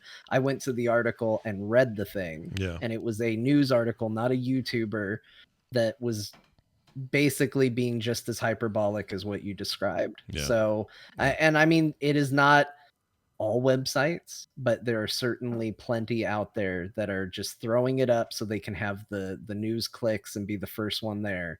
And it's unfortunate. It's really unfortunate because I feel like this is a story where it's like, I'd probably have strong opinions on this if I knew exactly what the context was. Because nobody will tell us. Yeah. Yeah. But I feel like I need to hear it from Blizzard, and I need to hear it reported on, like, how it's going to work. I'm probably going to need to see it in action before I can actually make that. Because if you go to the news articles, all they're telling you is like, hey, here's the thing. And, I didn't know that it was something that Valorant was doing, because nobody, like Beau said, nobody cared when Valorant was doing it. Right. And others probably do, and we just don't know it. Right for Blizzard. That doesn't make it right for Valorant necessarily, but nobody was talking about it, and we don't have that. So it's a frustration to have to talk about things. I'm not even convinced that it's bad. Like, I don't know. I have no idea. I don't know. Yeah, I don't know. Yeah. Well, Discord, like some Discord servers require me to have a phone number, and then they record. I'm sure, like, the data is literally existing on a computer somewhere, even as it gets transmitted. So I'm like, this is the biggest non-deal ever. But like I said, it was a slow news week, and it hit all the major sites. And I wanted to make that comment about it. I was like, listen, just because they've done some bad stuff doesn't mean we have to literally put everything they do under a microscope. Yeah. Well, let me ask you this. Bad, This D&D educator tools thing seems really cool to me, but I wanted to ask you first, Beau. Today was a big D&D day, and you followed the announcements from Wizards and everybody? Yeah, I did. So I put that in my stuff I play, because I didn't have a pretty big list. Maybe, I don't know if you want to talk about it now. I don't have a lot of comments, but I did look at the play. I said I wasn't going to, but then I had some downtime at work. I started looking at playtest materials. It was in a situation where I can't play video games, and I don't want to get too distracted. So I was like, let me just crack open the doc and start taking a look. Sure. So, I mean, did anything jump out like, oh no, fighters have 3 heads now, it's a rule or something? Like what? No. I mean, my impressions, there's not a lot of content in them, but my impressions is that it is aligning pretty close to 5th edition. So there's 20 levels, there's feats, but there's nice little changes. So there's going to be feats unlocked at certain levels. So right now, feats are just like these generic things that you have access to from level 1 on. Right now, there's like level 20 feats that you only get at level 20. They're epic boons, and what actor has been moved to a 4th level, so you can't get the actor feat till 4th level. Like it made some adjustments to feats. They have a really interesting change to exhaustion mechanics. Oh, really? So right now you get 6 levels of exhaustion. You die, maybe it's 7, but it's anyways. And like you get some pretty severe penalties. Now the way exhaustion works is that you get -1 to all your rolls for each level. Oh, weird. And -1 to your spell save DC that you set. And there are 10 levels of exhaustion. Wow. So there's a lot more room to actually make, if you only have 1 level of exhaustion, you only get -1 to all your rolls. You're tired, but it's not like super punishing like it is. One of them is like your movement 0 in the old version. Yeah. So it's mildly punishing. Like, obviously you're going to hate having lower rolls. And it goes up 10 levels. And then at the 11th level, you die because you're just too exhausted. But the trade-off is that when you long rest, you only recover 1 level. It's not a full refresh. Oh. And I commented on Twitter that some people are going to find that aggravating. But here's the thing. I think if they do it right, mechanically, there'll be more spells that can there's more design room to have ways to mitigate speed up exhaustion, and also things like that cause sickness. Like have like a sickness spell, Ray of Sickness. Yeah. Like maybe that would actually infer exhaustion on enemy combatants. So this does come from a more grindier travel and time comes at a cost. There's a bit more emphasis, but I am interested. I think it's a more elegant solution than what they have now, because I really sort of hate giving you guys exhaustion right now, because basically as soon as any level of exhaustion hits you, it sucks. Yeah, it's bad. Remember, it's just a tiny negative to a die roll, so you're not getting tremendously punished unless you're going to like 9 levels of exhaustion. Then you're like -9, and it sucks. Yeah. But -1 or 2, you might gamble like, yeah, we're tired, but we can't rest. Let's take the -1 and keep pushing on. And I'm like, okay, I like it. I think it's a good change. Yeah, so it's interesting dose of granularity in the way that those systems work. Yeah. And I also think it's an easy way to house rule, like, hey, if you absolutely hate it, it's very easy to house rule, like, you recover all your exhaustion on rest for our game. Yeah. Like it's very, I like things that can be very simply fixed by a house rule if you absolutely hate it, where it's a little trickier with a more complicated system. Yeah. And also, like, if you have high exhaustion, you can just say we spend 3 days, and there's nothing wrong with the time jump in D&D. We spend 3 days in the inn. It passes Yeah. with an event. You know, like, Yeah, I Sure. think Yeah. it's kind of cool actually. The more I Yeah. think about it. So did the go what was I going to say about that? Oh, this just reminds me when I fiddled around a little bit with Pathfinder, they had more complex ish stuff you had to jump through when it came to things like exhaustion or even rest states and things like that. I don't know if this is an attempt to bring it closer to that or just bring it to a more complicated place. I don't know. I don't mean that in a bad way, but that's what it sounds like to me. They're just trying to add layers there, depth to those mechanics. Early indication to me is that 5e was a way to simplify the rule set and make it broad. I can already see the complexity creep. This is the exhaustion mechanic is more complex than it was previously because you'll actually be probably using it more often. So that's complexity creep. Yeah. I think mostly I didn't see a lot of it. It's just maybe a sign of things to come. Yeah. Interestingly enough, like classes, like they've moved things around in classes, but you know, they haven't done too much. It's a lot of tweaking. John, you'll be interested to know as a bard player. I believe, I might be mistaken, but I think your bardic inspiration is now castable as a reaction. Oh, nice. That's Which Ooh. yeah, which actually is like you want to use like your bonus action for attack or a thing, and you want to move.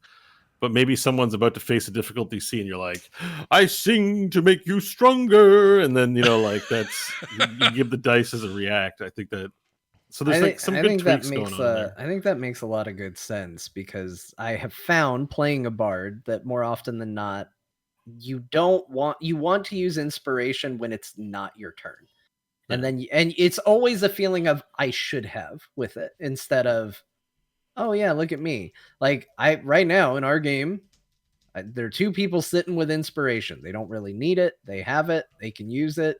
As of right now, it's kind of wasting time. As a reaction, you at least know you're going to use it.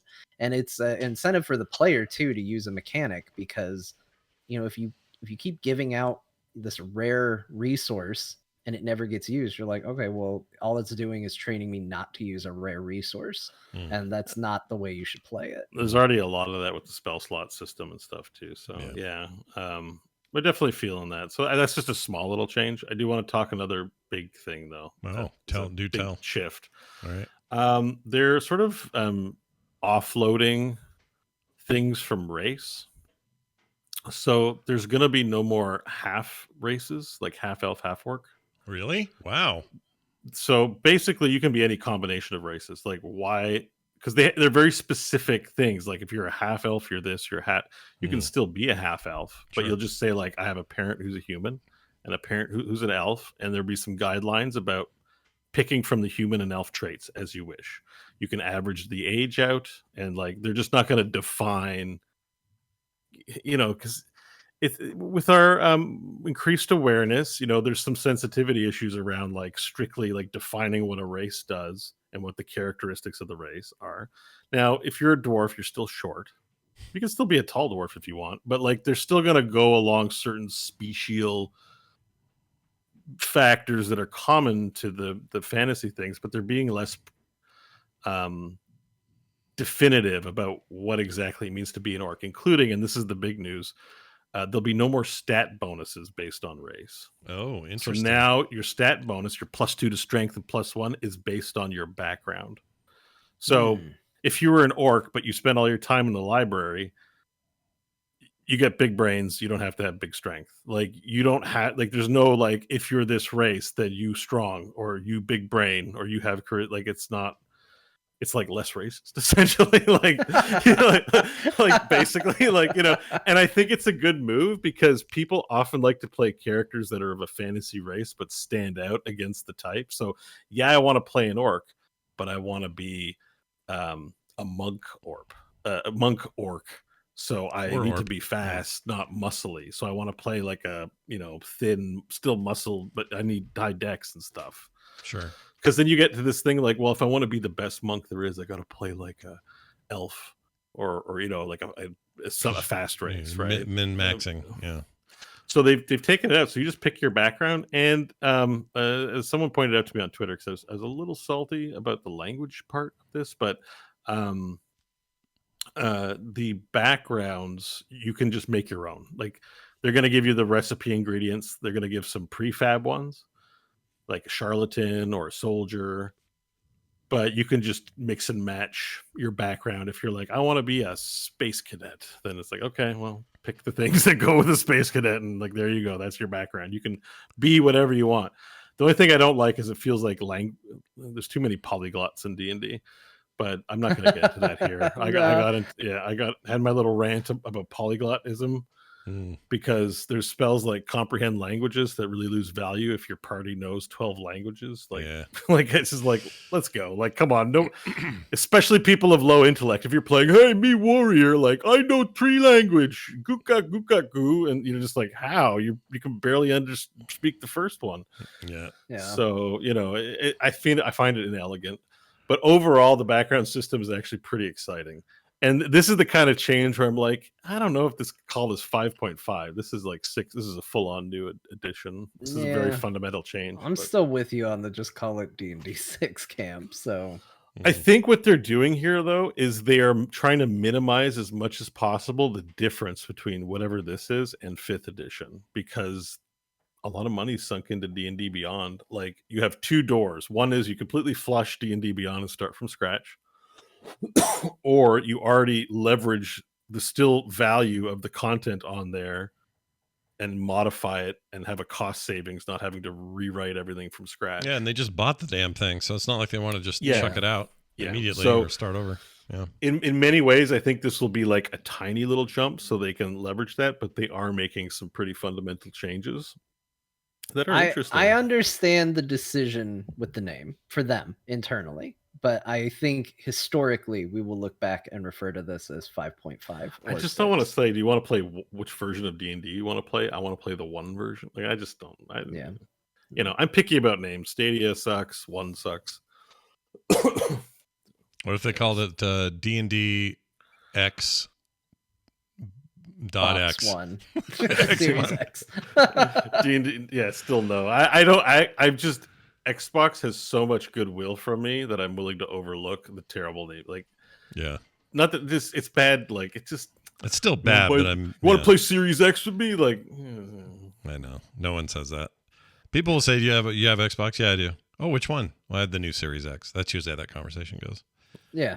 This is where PlayStation wins. 1, 2, 3, 4, 5. Like, no, they do absolutely. It's the smarter naming convention. PlayStation's a great market, has a lot of mind share. Like, don't overthink it. I agree.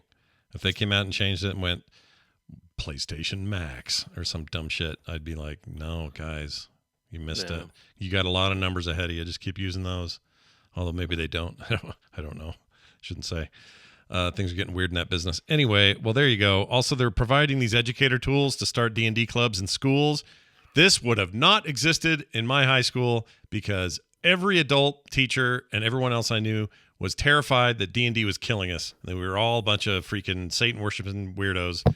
But look at us today. This is progress, you guys. D&D clubs at school? Holy shit.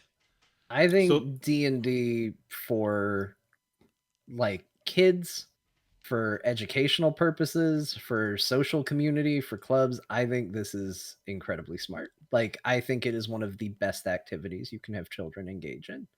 Yeah. Personally. Yeah, and I don't know if you guys watched the video I linked. It's only 4 minutes. And I just linked it there so you can kind of maybe show it on the stream. But I was like, wow, I really like this video. It just made me feel, it just shows high school people playing, and it kind of like put a smile on my face and made me feel really good and brought back memories of playing in high school. Like, I think it was a really well done short little marketing video. And there's a series of videos on there explaining rules to young people, and they have a ton of free handouts for people like in grade, I think 3 to 6, and then grades 6 to 8. It's great. Like, obviously we can't listen to the full thing on the show, but listeners, go to the D&D YouTube page and watch it. It's really great. Yeah, that seems like awesome. This is gonna sound a little weird, but this is 100% true. When we started playing D&D together, I felt like, you remember that game that came out on the Nintendo DS, the Brain Age game? Oh yeah. Where it was, if you play these puzzles every single day, you're going to feel like you use your brain more effectively. Yeah. That's how I felt after we started playing D&D for a while. Because we tend to get to a place where we get very stagnant and very like used to our like what we typically do in a day, our routines. Sure. And I feel like D&D breaks that and makes for critical thinking in a way that we're not used to doing in a day-to-day experience. And I think it kind of awakens that part of the brain. At least that's how I felt personally by doing it. All of a sudden, I was thinking more about, long-term consequences, cause and effect, how other people might react, like thinking outside of the box, especially as a spellcaster. What does this do? What will this lead to? I think that this is a awesome tool to kind of awaken people's minds, and not even just kids.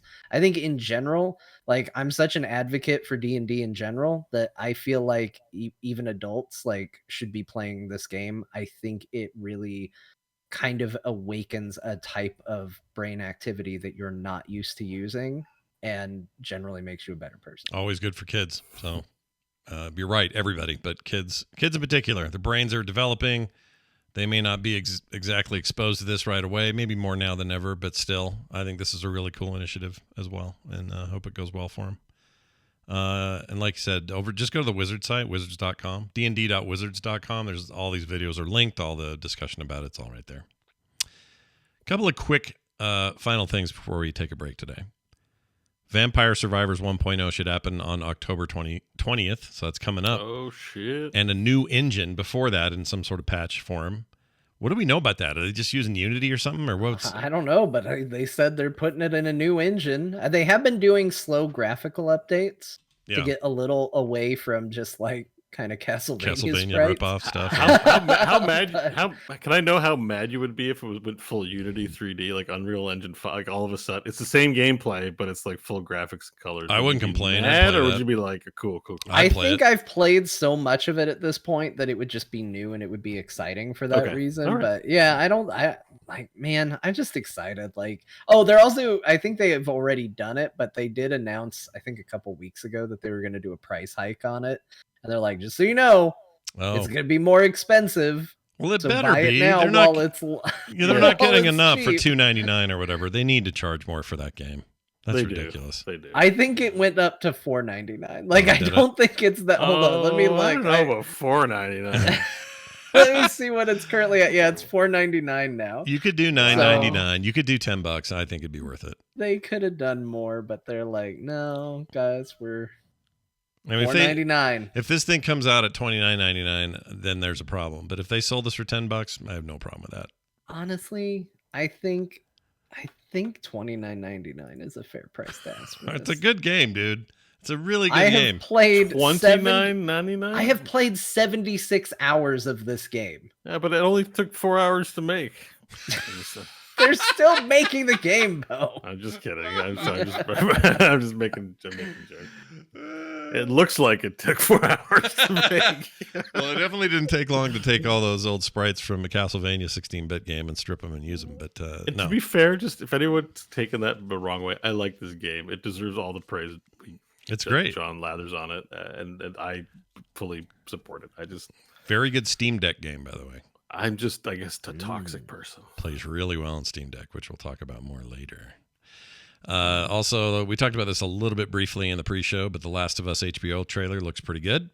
Landed this week, and I'm all in on that. I haven't even played the second game, but this is the first story anyway, right? Yeah, it looks good. It's the most interested I've been in anything called Last of Us. So this is the opposite of the Stadia announcement, where now, unfortunately, because you can go back and hear our reactions, you can hear me rail about what a bad idea I thought this show was going to be when they announced they were working on it. And Scott would say, but it's by the guy who did Chernobyl. And I was like, yeah, he also did the sequels to The Hangover. Mm-hmm. And we had all those discussions back in the day, but I have to admit, I am mega hyped for the show. Doesn't mean it'll be good, but I am mega hyped for it. Chernobl's got to count for something, though. It's pretty good. That's like, so good. If Chernobyl happened after, that's a redemption arc for, I think.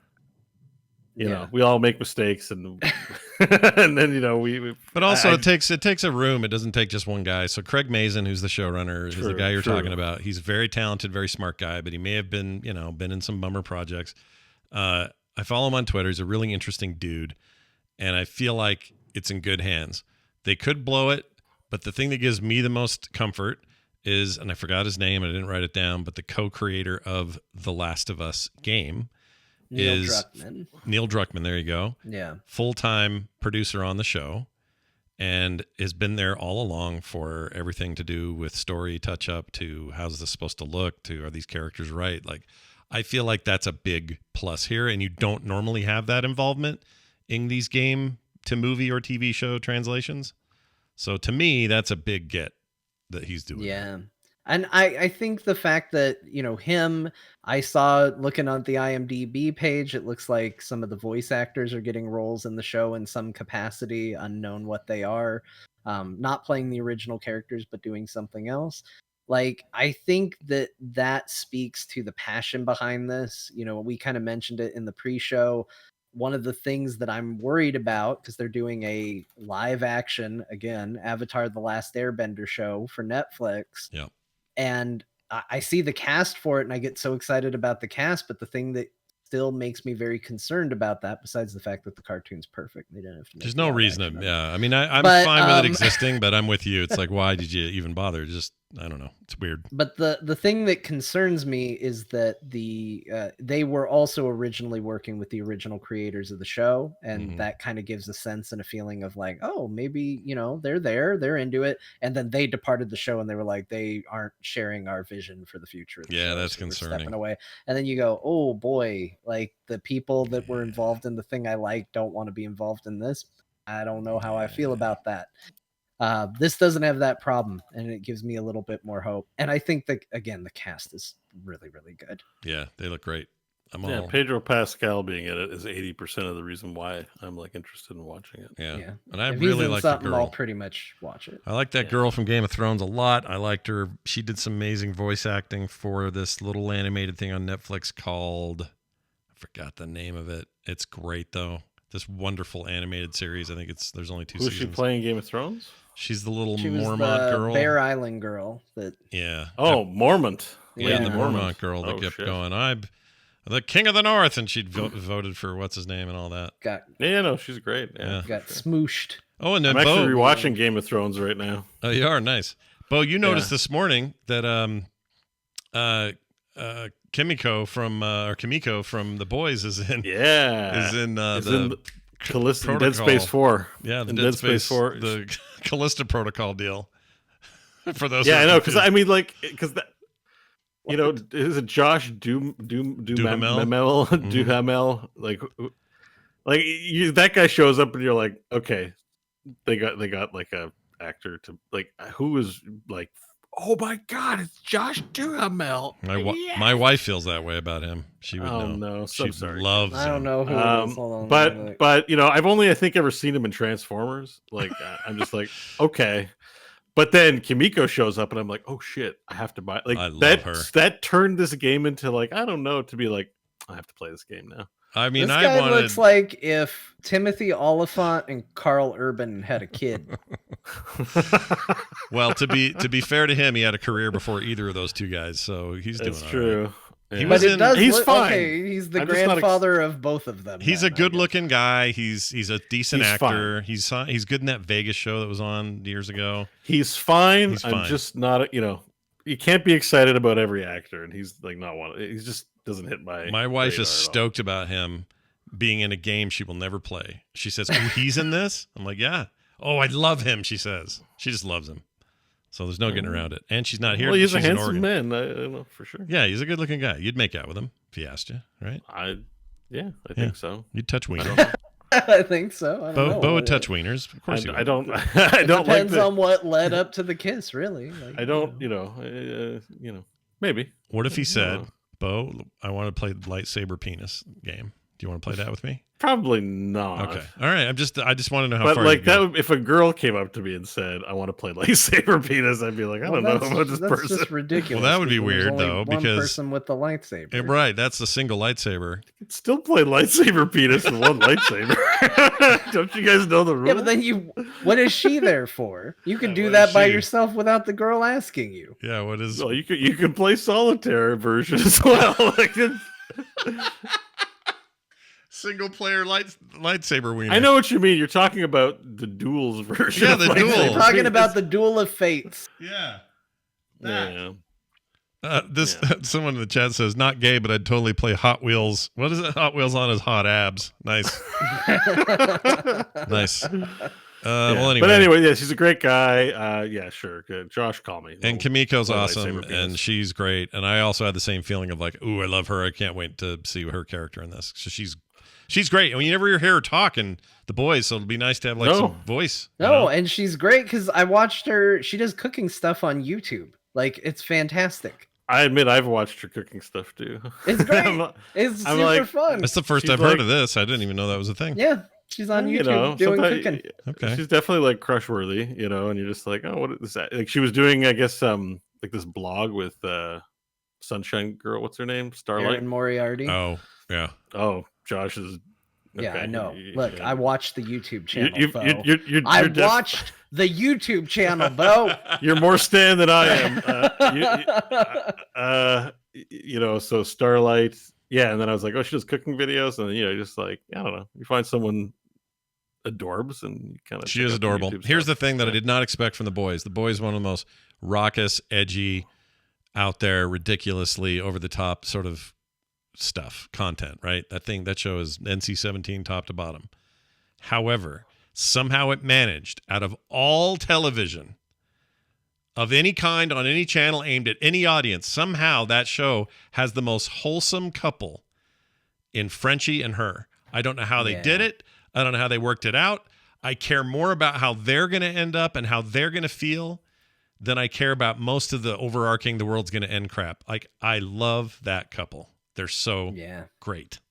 I'm And I with you. didn't expect that. Like, the closest thing to it is like Severance's John Turturro and can't think of his name. That guy. You know what I'm doing? Who's the voice I just did? Wow, I don't know. I can't think of his name. Famous actor. He's in a million things. He's the he had the watch and Walken. Christopher Walken. Jeez. Oh, Christopher Walken. That was your Christopher Walken impression? Wow. Yeah. I thought maybe Jeff Goldblum for a minute. I was like, well, maybe. I was definitely thinking in the Sir Alec Guinness range. Wow. Yep, I'm an old nailed man. it. Skull and Bones got delayed again. Wait, I got something for that. Didn't they have a date for this? Oh, Oh my gosh, he does. Bodie Look did. at- Wait. Look at Beau prepping all show. What? And then Bo's somebody. putting in so much I love that work. they're still playing it on Stadia in that grave, though. That's amazing. No, it didn't get killed, though. It's still, a thing. Let's see. The release date isn't all that bad, it says. It was supposed to be this November, right? What is it now? Oh, March? Man, there was one game I had to look forward to this year, and this was it. And it's being delayed. Maybe it's for the best, Scott, because in their release about the delay, it basically they confirmed the game is completed. Yeah. And that the delay is simply to polish based on feedback. That tells me this game got raked over the coals, and that actually matches with some of what I had been hearing from people that played some early access and stuff like that on the game, that this game was not good. I talked to somebody who helped develop for it, and he said he can't believe it got greenlit in the end. He thought it was going to be trash. Well, yeah, it still might be, but we're going to wait till March to find out. All right. Well, I was looking forward to it. I really like to. Maybe that interview's out there. I admit I haven't looked for it, but I wonder if there's an interview of the developer out there who worked on a game for 10 years that just was the worst thing ever, but they spent 10 years of their life on it. What game was it? Was it for? No. I wonder if there's an interview with someone. I'll tell you, there's candidly about. I can't remember the name of the guy. Some people may know about this, but I was clued into an interview about a guy who worked on Mass Effect Andromeda. and he worked on their combat engine, and he did kind of his tell-all, just talking about the development and design of that game, and he did not pull punches in his description of it. That game is not that bad though, right? No, it's like it horrible. was No, it's it bad. was poorly received. Every year we elect games that are not as bad as people say. I don't think it's as bad as Shit on John them. says. John is right about the story. That's where he thinks it's bad. You have to admit, mechanically, it's I'm not okay. saying it's great. I'm not saying It it's is great. the best playing Mass Effect Yeah, game. you've always said this. So it's just Yes. story and character problems and them repeating old races. Then all that stuff you've talked about a million times before. You're not saying that those things are bad. You're saying it's terrible because of those things, not because it doesn't play well or look good, right? Plays well, looks pretty okay. Yeah, and like I'm not saying it's great. I'm not like I realize that's probably an interesting interview you shared too, so that's good. I just mean like an actual just what is it, like a balls to bones bad game? Like there's no redeeming quality. Yeah, it's definitely that's all. not that. Yeah. But And like, a lot of the attention was on the bugs, which a lot of them did get ironed out. I don't think that they're all gone, but yeah, my problems with that game are beyond that. There has been a bit of a redemption arc for that. Every time I criticize Andromeda, I get a few people that will say it's good, but it's not. Just what made me think of that, what made me think of that, Scott, was just because like usually even if games are bad, there's some redeeming something or other. Almost always, yeah. There's stuff to pull from the husk of a broken thing and made better, or there were some parts that were okay, or Sure. But to like be like full, like the way you described what that guy said, where it's like I can't believe this got greenlit, and like I'm sure it's been 5 to 10 years. Like, what's it like working? You're like, I just punched in for my job or making this game. I don't know if it's going to be good or not. Anyways, it's Monday. I'm here like coding a UI box or something. Like, I just wonder what that's like after 10 years to be like, oh, I'm very disappointed with how I spent the last 10 years or so. Well, there's probably examples of it where the games come to market and do really well and are beloved, and it turned around and they didn't think it ever would. So I'm sure there's just as many of those stories out there, but I don't know. Like this one is one I want to be good, and I'm going to hope for it until it gets here because I want it to be. I like pirates. Well, I like that positive mindset. I like pirates. I like the way ships work in Assassin's Creed games. It's all based on that engine, on those those previous efforts. I feel like there's something there, but take the time you need, and maybe by March we have it all figured out. It won't be on Stadia though. We forgot to mention World of Warcraft. The expansion has a release date. As of today, it will be out on 11/28/2022. If you are going to get the next World of Warcraft mainline expansion, that's your big date. Question. Yeah. Are you guys dating? For the first time in since Friends and Family Alpha in 2003, I will not be day oneing a World of Warcraft expansion in that long a time. And I don't know quite how to feel about it. How about I'm you, John? inclined to agree with Scott. Like, I don't think I will. Like, that's still a little ways away. A lot could change. I could be very bored on November 28th, just sitting there going like, man, I got nothing to do. This is crazy. I guess I could play WoW. That could happen. Could happen. But as of right now, I'm not planning on it. It's not a priority the way it used to be, certainly. I mean, will I ever play it? Maybe. Here's what would have to happen. Just given the length of there's so many factors in this, and it'd take a whole show to explain it all, and I probably have on other shows. It's probably a bad question on my part. Well, no, it's okay because I think it's an interesting one. I think if I do it, it will be, if I do it around launch time, it will be because reviews are off the charts from sources I trust. If that happens and they're like, oh, this is a total turnaround from the last expansion. I can't believe we're playing the same Warcraft as we were a year ago. This is insane. That kind of talk starts happening. I'm not saying it will, but if it does, then you might have me. If they don't talk like that and they're like, 3 new systems and I don't know, it's kind of the same game as it's been for 16 years. If I start hearing that kind of talk from, again, sources I trust, I will probably sit this out, at least for now. Yeah, I'm kind of in that boat too. Like I'm most likely of the three of us to just miss, but yeah, if people are like that jazzed about it, it would be newsworthy. I'd feel responsible. Like I feel like I'd have to. You know, like, oh, me too. Like know. I wouldn't be immune to that. I don't I think feel if that I yet. got it, I'd have a good time. I think if we got it, all of us would have a good time. I still stand by. I have never once, even the expansions I have hated, I've never had a bad time going through the level up experience. No, it's in always World of good. Warcraft. I've always had a good time. Even in the expansions we don't love. Whatever to whatever. Yeah. Cataclysm. When they gave the option to do pick what expansion you level through, I picked Cataclysm because I thought Cataclysm had really cool leveling zones. I hate that expansion, but I thought the leveling journey and the stories they told through those zones was actually pretty decent. That's how I am with Battle for Azeroth. I played all that stuff 3 times over, both sides of the continent or the world, because I liked that stuff so much. But I really disliked the long tail in that game or in that expansion. The only one I really loved from top to bottom, if I'm like taking away just sort of the newness of things, because Wrath of the Lich King was pretty great, but I still feel like Legion is the one that kept me from morning one when I started playing it all the way through Raid and everything else. Like I loved that those are expansion. both great X packs. Like, you know. Yeah, I think for me, Wrath, Pandaria, and Legion stand out as the ones where I spent the most time in.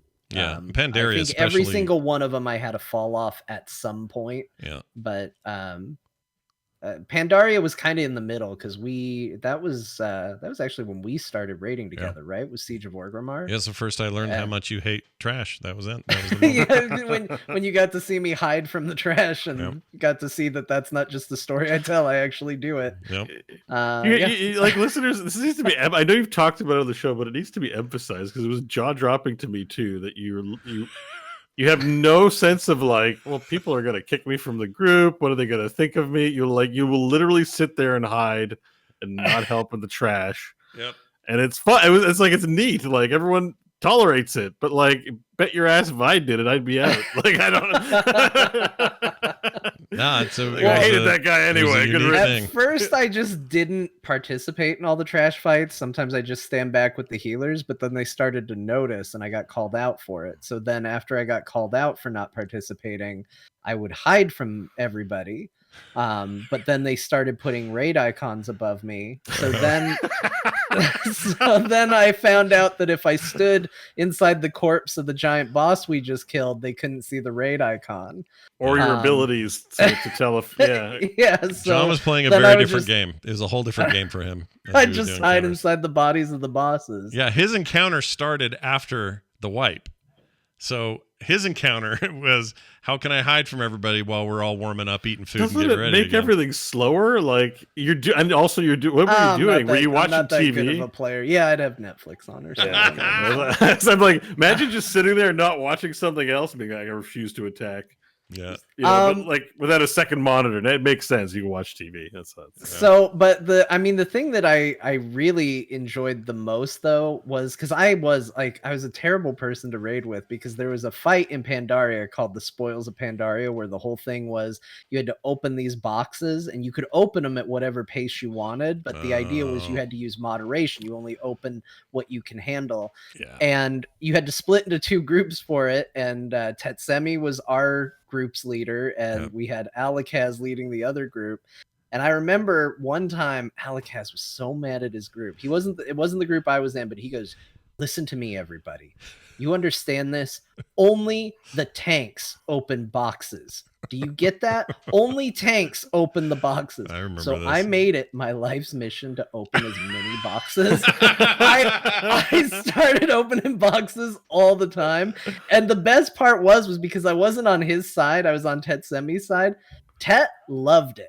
He thought it was great, and we always cleared our side before the other side of the room. I didn't cause any wipes, so everybody's like, oh, John's such a troll. But you know what? We finished that fight. We finished that fight faster than the other side. Yep. I will admit I'm a bit of a troll in WoW, but, you know, I was a responsible troll. I mean, I think it's funny, so, I'm okay. It's okay in my books. I miss those days, man. Just talking about it right now. Those are fun times. And Pandaria in particular was like the big, like, coming together of so many people I still call friends and stuff in real life. Like, it was a great time. Great time Yeah, to be alive. maybe we'll have a happy Christmas holiday. It'll be the best expansion ever released, and we'll all be in there rating. Dude, I if mean, they that can could pull it be off, cool. That would be great. cool. If they pull it off, Yeah. great. I don't have. I mean, I am not rooting against it by any stretch. I need. Well, I don't know. Especially in today's games market, there's nothing. There's no world now where there's only one or two things you're worried about in the winter to play. Those days you're are gonna be gone. playing Lawnmower Simulator Yeah, I mean, I could. I might find that compelling. Who knows? But the on point your is, Steam Deck. themselves. On your Steam yeah, Deck, on the like, Steam, yeah, it plays yeah. really good on there, by the way. But the Yeah. point is, like, when there's all of that stuff available to me, you have to compel me more. And I don't know, 16 years, long time. 20, almost 20 years. 16 years of the instance, now 17, or it would have been. Anyway, long story. Well, we carry that torch on in spirit. That's right, we do. Let's carry that torch to the bathroom where I can pee today. We're going to take a break. Nice. It's a good transition. I've been doing S this a long tier time. segue. Yeah. I love it. We're going to take a quick break, and when we come back, it's Dear Martha. We got a mashup today. We got all the games we played, a couple emails, Mashup, Dear lots of Martha. fun stuff. So Yeah. stick around. We'll be right back. All right, I will be back after I pee. Chat, hang in there. 5-minute break. All right, don't go anywhere. We'll be right back.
Okay. Howdy. Me and John are back. We're back, see? Did you see today's subtitle on Core there? Yeah, the Konami code. Ah, very good. Minus the start. Saw someone in chat said they were upset about it. Oh, I didn't. Yeah, I didn't add the start. Dang it. What was I thinking? Well, the start is when the show starts, I think. Oh, okay. Well, then, there you go. That's what I'm going to say. The start is the friends we made along the way. Will today's Dear Martha be another John or a JJ special review? Yeah. John J special review? I put in the effort, although, boy, I almost didn't have time for it. But... All right. Well, I'm looking forward to it. I bet it's great. Let's see here. So many people comment about Beau's stove. It's genuinely one of the most commonly talked about things. Oh, the flashing. Yeah. Yeah, It's shocking to me how many people that triggers. Yeah, there must be a term for this, right? Like one thing in a scene doing something in a rhythmic way, it must make everybody nuts. If you have a certain level of OCD or something. Yeah, I don't know. Blinking stove clock. Pet peeve. Like, I'm not just calling out you, Dazzledor. You're the most recent, but like, I'm not kidding. Every time Beau streams, every time I've stopped by his stream, every time we do core, someone always mentions the stove. And I don't think you're even the first today to do it. So it's a thing that gets to people. Flashing. Let's see. How to stop a clock. I can't find anything that specifically calls it out. It's probably got a term, though. Some kind of phobia. Can we add the start to the contra code? Well, I'm not going to do it now. Although, how long is Beau's dump taking, do you think? It depends. I see movement in a reflection in his thing. Oh, yeah. What is He's that? coming. What if It's him. Oh, That's Beau. I was hoping He's he was arrived. jacking it or something. He's got a freshly showered behind. He's ready to face the... Yeah, I forgot about that.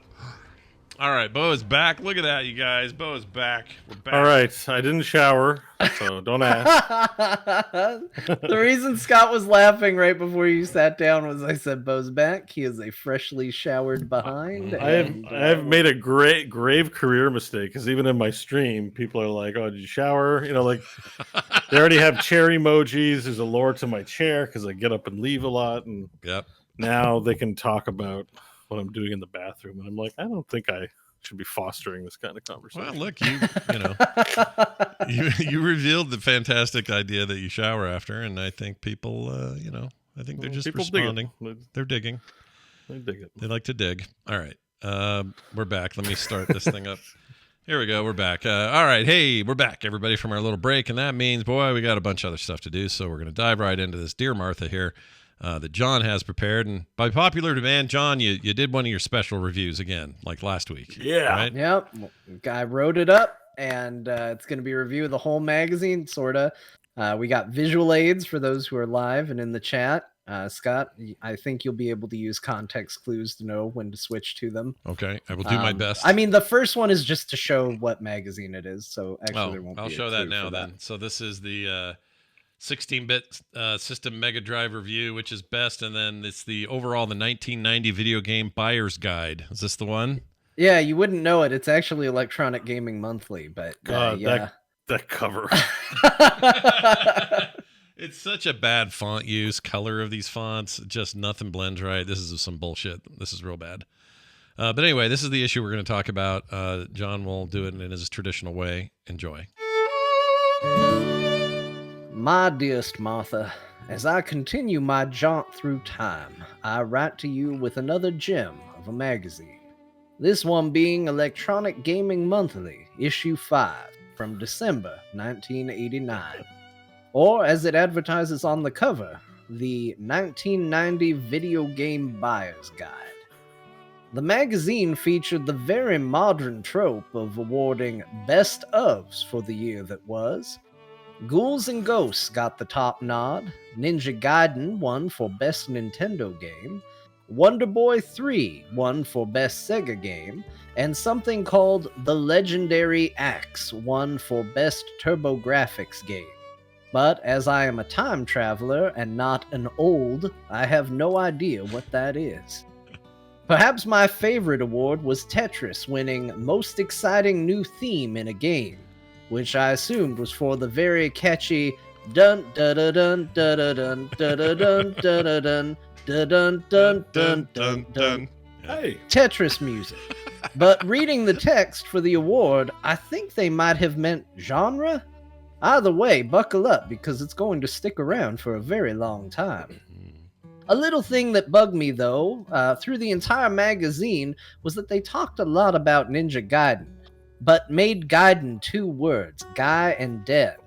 Now, I'm no expert on things, despite sometimes being held to expert expectations by others, so I don't know if that's technically correct, but it's not what I'm used to, and like most things that are different and unexpected, I didn't like it.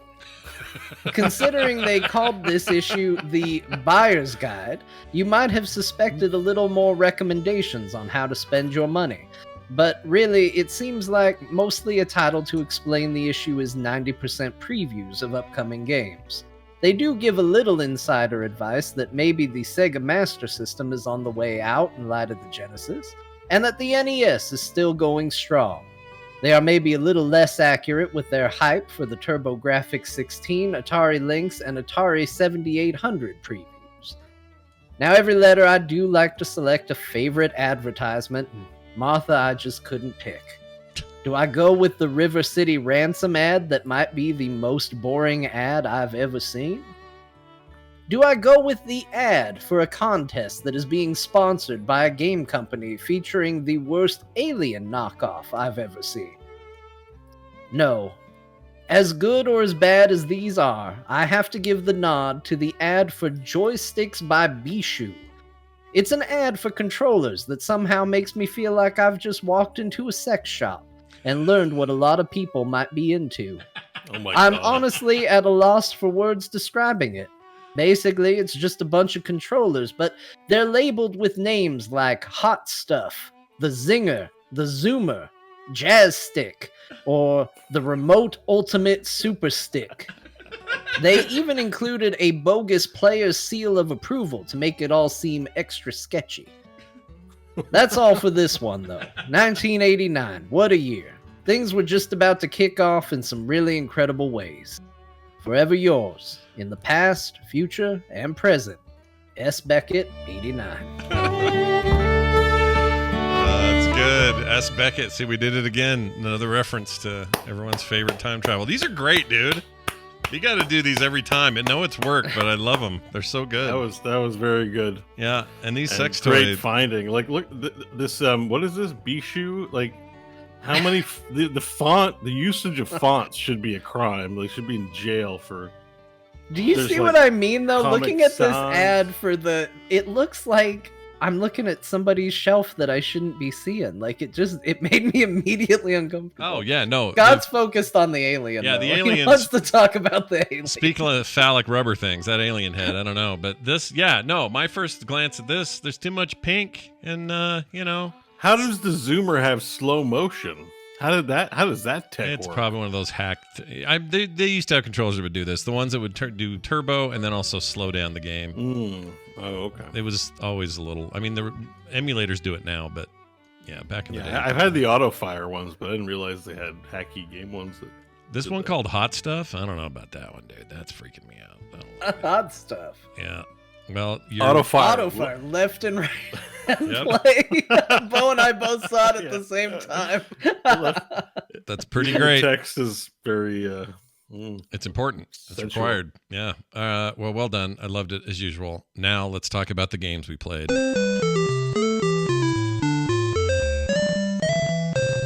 That was an appropriate intro for this game I played because it's a little bit retro in design. You may be familiar with the Shovel Knight series of games. Well, they're mostly 8-bit platformers, highly regarded. People love those games. And for a good reason. They're very good. I don't know if you guys have ever played them, but they're excellent. Anyway, they put out some other stuff in recent years. A puzzle game both Beau and I played some time ago called Shovel Knight Puzzle Dungeon? Is it treasure trove? Was that it? Treasure? No, Treasure Trove's the collection of all the games. Pocket Dungeon. Pocket Dungeon, that's it. Well, I decided to play a new game that came out simultaneously on PC, I think consoles, with the exception of PlayStation. I'm not sure. Stadia definitely did not get it. Okay. It came out on Apple Arcade also, which meant I could try it for free and use a controller with it and all that stuff, so I didn't have to really go spend the $24 and find out if, there was trouble. And man, did I play a gem of a game. This game is freaking great. So you're like, what is it, Scott? It's Shovel Knight Dig. And Shovel Knight Dig is a brand new game from these guys where they have gone with a very 16-bit aesthetic instead of the 8-bit aesthetic of the previous games. So it's almost like we're going through the generations of hardware. It's weird. It's the Shovel Knight again with his shovel and his big helmet and all that business. But this time you're going down and not side to side, although there is some side to side, but mostly that's up in the upper world. The goal is to dig down as far as you can go. So think SteamWorld Dig, but a little bit more frantic, and you're kind of, if you slow down too much, a big giant saw blade comes out of nowhere and tries to kill you. Reminds me of, I don't know, any game where you're taking too long and so they send something after you.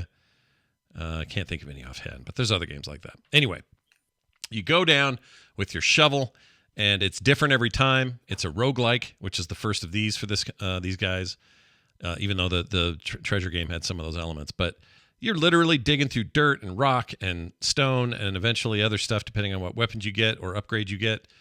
And you collect as many gems as you can because you use those to upgrade your stuff up on the surface between games. And you try to avoid getting killed. It starts out easy, gets very difficult in a good way. And I really like this game a lot. It actually looks pretty sweet. Yeah, it's really fun. You playing it on Steam Deck, I bet? Right now I'm playing it on Apple Arcade, but I'm going to get it on Steam just because I want to have it on my Steam Deck. But it was more like a Steam Deck game for sure. Yeah, for sure. 100% great for that sort of thing. Plays great with a controller. You can also use keyboard and mouse if you want, but I wouldn't recommend it. It's every fight has been different.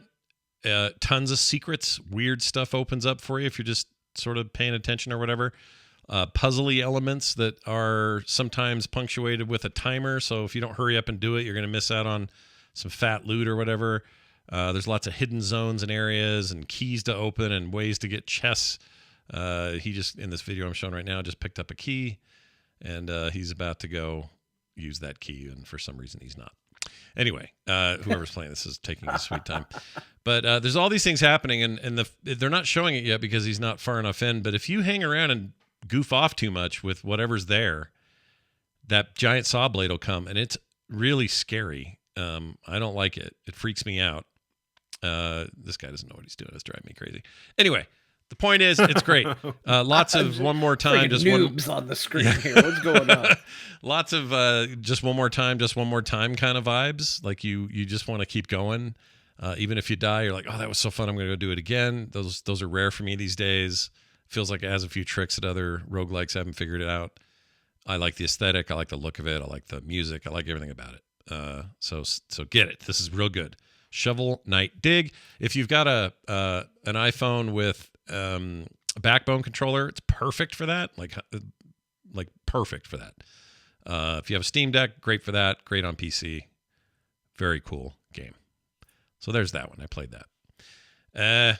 I played a couple of 1.0s, stuff we've talked about before, so I won't spend a ton of time on these, except to say that they're very good. Two of maybe the best coming out of early access type games, and also they're both on Game Pass. We've talked about them before. That's Grounded and Prodeus. Both of these hit 1.0. Grounded surprised me the most because Grounded is a survival game, and I don't like survival games normally. There are a few exceptions to that. I really like the vampire game we all got into. It's still in early access. We'll see where that thing goes. What's it called? Just lost the name in my head. What's the vampire game? V Rising. V Rising, geez Louise, with the V in it. Yeah. Anyway, Grounded is the game made by Obsidian. They one of the first projects after Microsoft bought them.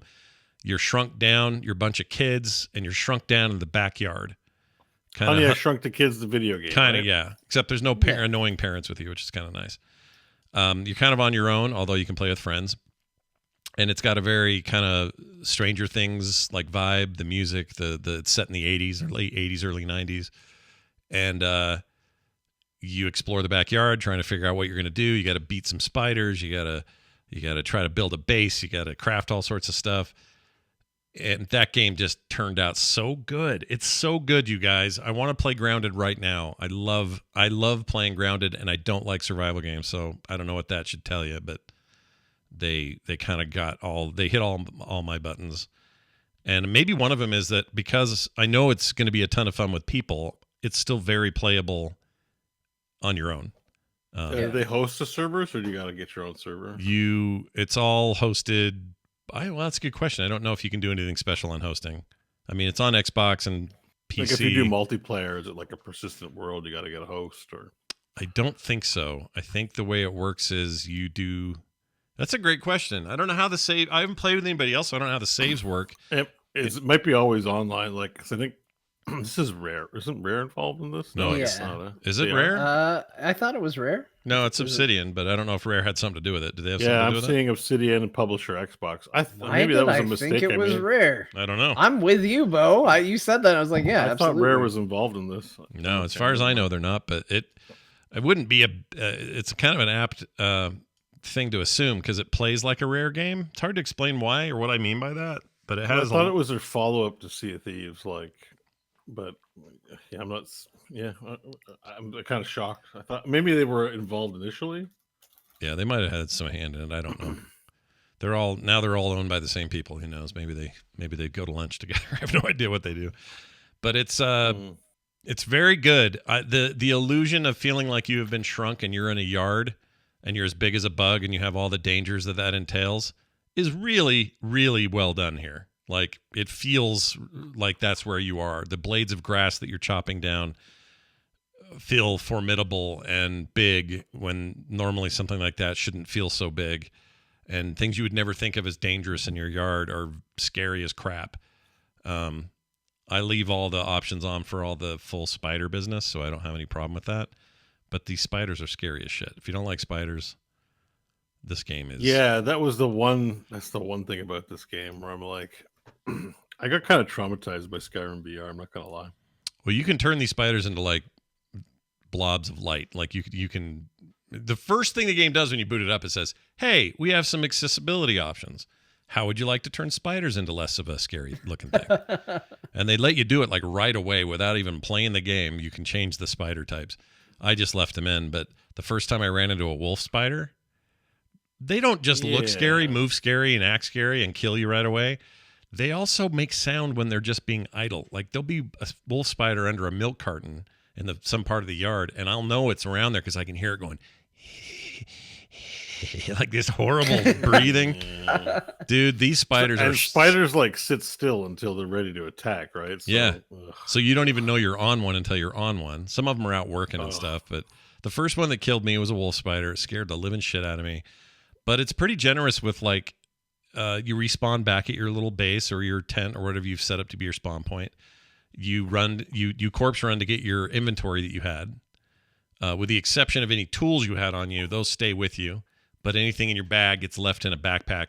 You got to run out there and get it. And that's scary also because you just got eaten by a spider and you want to die again. But it works really well. You got to stay fed and you got to drink water. Dewdrops from grass is a great way to get water, but sometimes they're a little tricky to find. Later on, you have other methods of doing this sort of stuff. And there's a huge, huge crafting tree. People are making all kinds of crazy multi-level, tiny homes out in these yards and stuff. There's a creative mode, and there's also a mode. I really like this. So I like when there's normal and all the hard ways to play, and then there's creative mode where you can just go nuts and create what you want and not worry about unlocking all the research and whatever. It feels like, just a nice mode to go screw around in. The bugs won't kill you. They won't even attack you. They'll just sort of be there. But there's a custom mode where you can go in and basically toggle everything in the game. Like, I want spiders, but I don't want them to attack me. I definitely don't want weevils, so let's not have those in there. Like, just different options for different settings. Yeah. And I think Grounded That's cool. 1.0 is badass. I think it's really good. I need to check it out. I checked it out in early access, and it was still pretty early. I missed a fairly important tooltip that made me just run around the game and get very stuck because I didn't know what to do. Yeah. And very early game things. And I loved the look of it, but I got stuck so bad that I was like, I don't know what to do with this game. Like, basically, if I opened my recipe book, it was a bunch of stuff I couldn't make, and I was like, Yeah.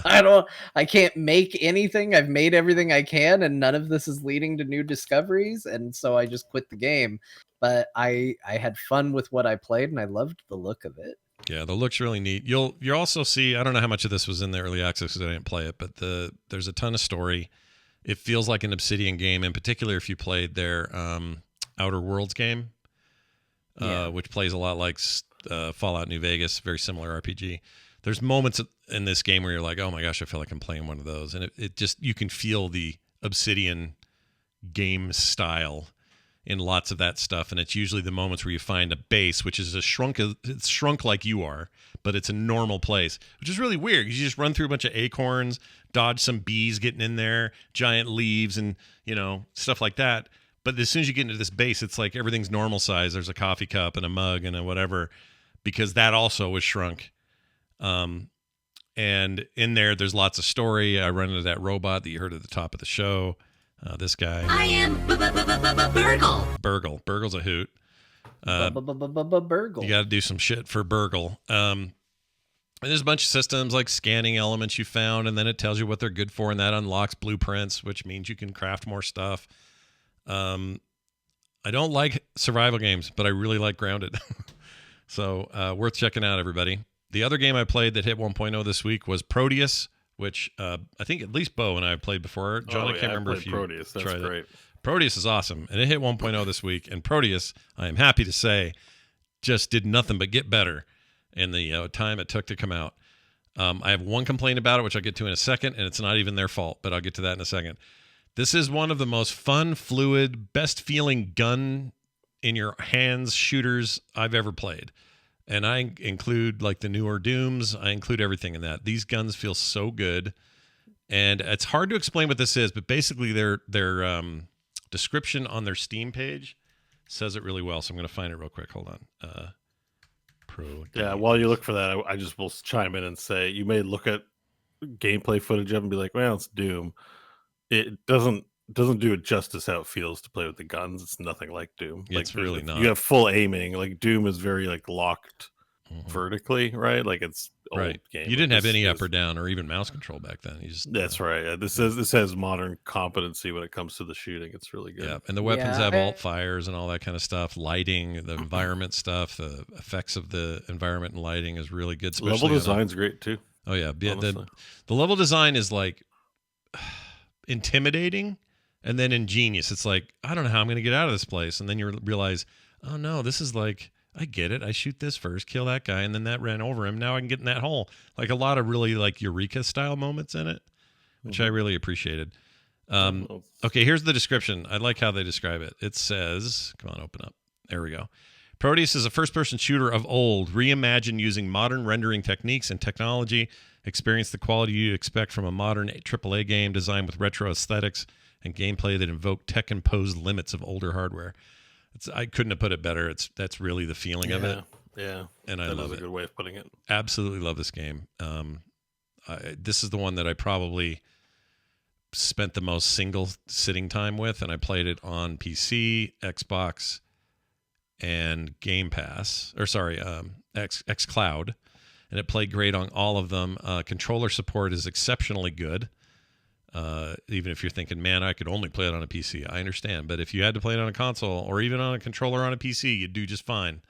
It plays real good with it. They've thought long and hard about it. Okay, here comes my complaint about this otherwise rad effing game. And that is this. They even have a full suite of tools to create your own levels.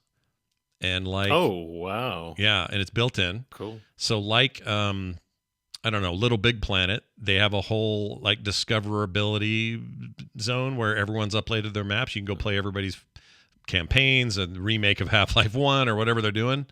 And someone actually did that. That's why I mentioned it. Someone made Half-Life 1 in here. Oh wow! I know it's pretty good. Well, level 1 That's- of that game, I guess they're not done yet. Yeah, it's still cool. It's very cool, and the tools are really relatively simple to do. There's some basic scripting and stuff, but for the most part, it's drag and drop. And if you've used any kind of 3D UI to make Quake maps or anything, those will be immediately familiar to those people, which got me so excited. That part's awesome, and there are people making great maps, and they're out there, and you can download them. It's great. You can play them on console or PC. It doesn't matter. The tools to create it are only on PC, but the playability is everywhere. Here's my only complaint. There's a full multiplayer suite in here that includes like Capture the Flag and Team Deathmatch and all the old school kind of Quake era multiplayer.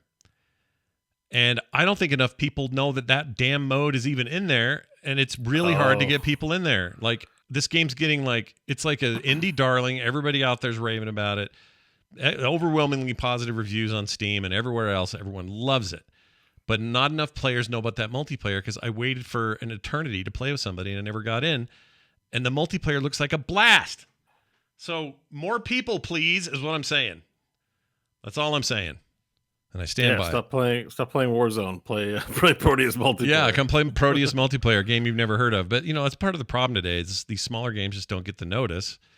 And this one just deserves it. It's so cool and bloody. I mentioned how bloody it is. It's so freaking bloody. Yeah, they leverage also, modern PCs by just being like, oh, we can put these blood bitmaps everywhere. This takes no processing power at all. Okay, right. Here you go. Buckets, right. And buckets of blood. It's ends nice. up being impressive. Like, on my UHD TV or my TV that does HDR, it's just my wife was like, "What is this?"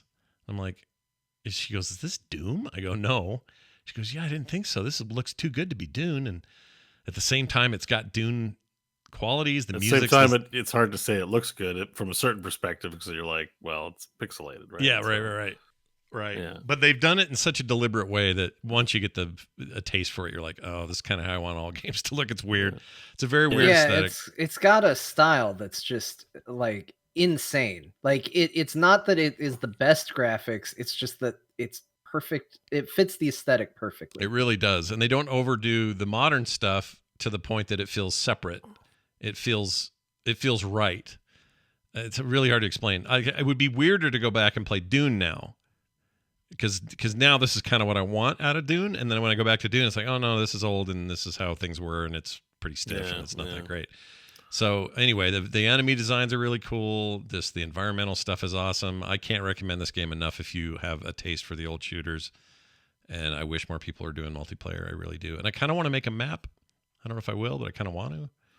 Okay, chat room's going nuts because you meant Doom, but everyone's like, "Did you mean Dune?" And I'm like, "What'd I say?" Yeah, Dune? it sounded like you said Dune about a half dozen times. It did, though. To their credit, it did sound like you were saying. Sorry, Dune. I might have even. I don't know. I watched Dune again, so maybe I've got Dune on the mind. You're like, I just want to live there. Yeah, I just kind of want to live in Dune Town. But sorry, I did not mean Dune. If I said it, Doom is the word. Doom with an M is the word I meant. Anyway, Love you it's guys rad. in the chat room. It's really rad, and you would not be wasting your time with it. It's also on Steam and everywhere else. You can buy it for $24 is all.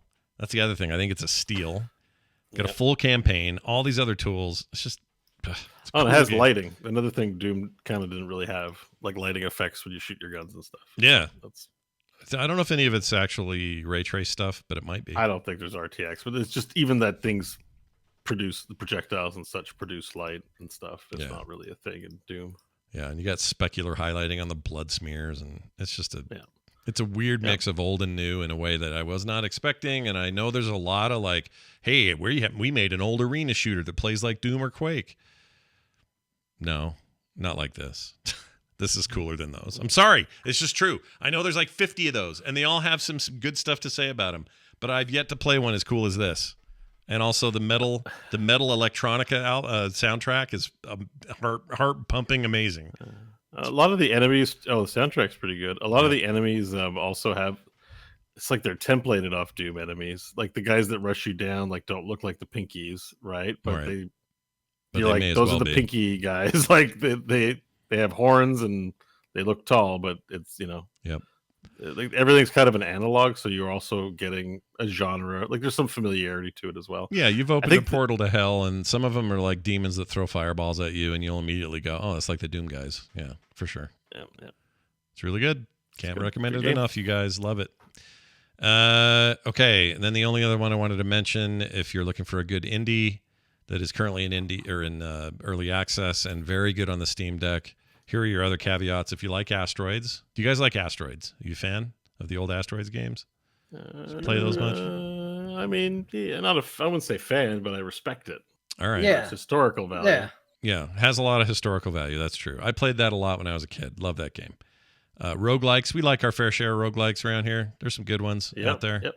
Yep. We like dual stick shooters here and there, right? That's a good time. Well, Yeah. guess what? This game called Novadrift is basically all of those things in a top-down Is it a sort of twin shooter. stick shooter control? It is, although It looks sweet. yeah, it's cool, dude.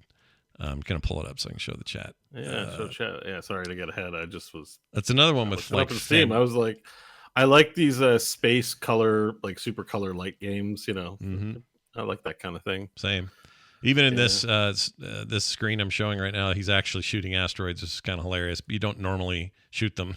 They're kind of the rare thing you'd see. Usually it's other ships and bosses and weird combinations thereof. Every time you level, you go and do perks, and the perks are what really matter. And in a way, it's almost got like a vampire. What's the name of the game again? V Rising. P Rising? No, or not V Vampire Rising. Survivor. Vampire Survivor. It's kind of got a little Oh. bit of that going on in that you're constantly upgrading. So it doesn't take long at all for you to hit your next level and then have to go upgrade. And for some reason, the guy playing it right now is taking his sweet time, and I don't know why. But Yeah, at one point, well, I'm watching the trailer on Steam. It'll show you if you want to see all the effects. Just go to Steam because like there's like a lightning gun. There's this charging thing he's doing. It turns, I guess, the whole unit into melee combat unit of some kind. Like it's kind of nuts. yeah, there's all sorts of stuff like a pulsating shield gun that's just, I don't know, it's hardly a gun. It's more like a melee weapon. You get different shield types, body types. You can change those out with some of your upgrades. They're random. You can re-roll a certain number of times if you don't like what it's giving you. So there's a lot of randomization there. Boss fights are challenging but doable. It's one of the best roguelikes of the year, and it's not out yet, so I probably can't count it for this year, but it's extremely cool. Perfect for the Steam Deck. Great on PC. I would not. I mean, you can play with a mouse keyboard. It's probably fine. I preferred controller. It's an overwhelmingly positive game. Yeah, people really like it on there as well. Get a sense on it. Yeah, I mean, recents vary, but overall, overwhelmed. Like it's hard to achieve that. A good 5,000 reviews too. So I mean, Yeah.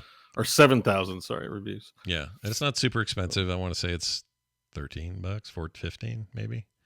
It's one of those games, but it's something about it just really hooked me in, and I think it's the dopamine hits are frequent. Right now. Yeah, the dopamine hits are like all the time. Like you're like, oh, I leveled up. Pick this. Ooh, try that. Ooh, I have swarmer missiles. Okay, awesome.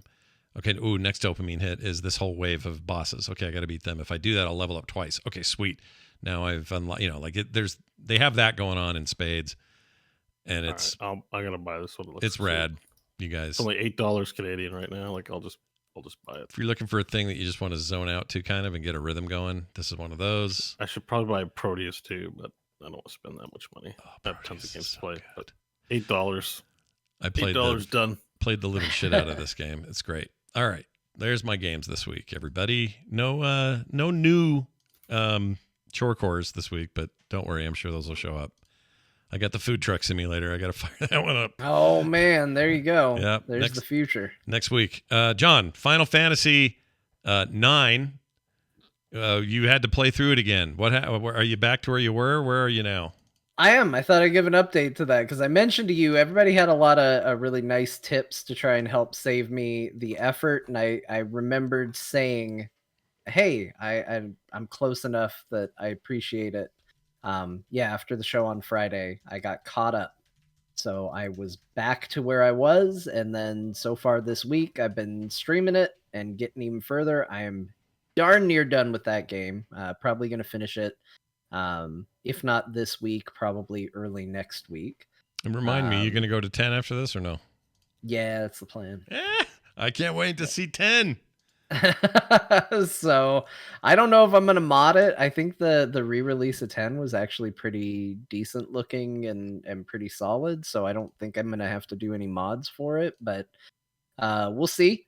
And I don't know. I'm just excited. I'm excited to keep going through them and just checking out how they hold up. 9's been an awesome ride. Like even having to do it twice, go through the game really fast.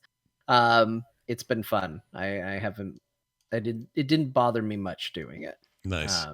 So you didn't feel like a chore, didn't feel like work to like retread all that and whatever. No, well, because the nice thing is once once I was going back, it was like, okay, well, I just did all this story. So skip the text, follow a guide that's like, hey, pick up an item here, pick up an item here, go here. Here's boss weakness. Like I just sort of sped my way through. I didn't worry about figuring it out like I did the first time. Mm-hmm. But I'll tell you the part that was weird was pumping the brakes once I got caught up. Because now all of a sudden I'm going into a new dungeon and I'm not looking at a guide that tells me where all the treasure chests are. After I had been doing that for hours to get back into it. So now I'm sitting there going, oh man, what do I do? Somebody's not telling me exactly how to play this game. What do I do? And I had to figure it out for myself again. And that was a little rough. Oh man, in 2022, that's a lot to ask, man. Yeah, I have to think for myself. I don't understand. I just want avocado toast. Why can't this game play itself? All other millennial things. Yeah. But yeah, I'm caught up on that, and most of my game time went to Cyberpunk 2077. Nice. Game's awesome. I also played a bunch. I just didn't want to mention again, but tell me about your time. So, because you got it working on your PC, you're all good now, right? Yeah. Playing it off GOG, which is the only place it will launch for me. So that's where I'm playing it. I'm finally caught up to roughly the furthest I've ever been in the game. I haven't really done anything of note in any other playthrough attempts, but I have done more exploring. So I'm doing pretty good with it. I just finished, the assault on the Arasaka Tower and the fallout from all of that, and kind of finding your footing after all the big revelations that happen there, which is kind of where the game opens up. And it's like, all right, you're going to have a little more freedom to go do what you want. So, I'm excited to get to see it. It's amazing how much better it feels to play that game when you're not constantly wondering if the game's going to crash. I agree. On you. Oh, yeah. Like, yeah. I think that might be the biggest strength to it, which... I mean, it's still the game's fault, but I became aware of how much I was not appreciating the nuances of the game because I was just constantly worried that the game was going to break when I played it originally. Yeah.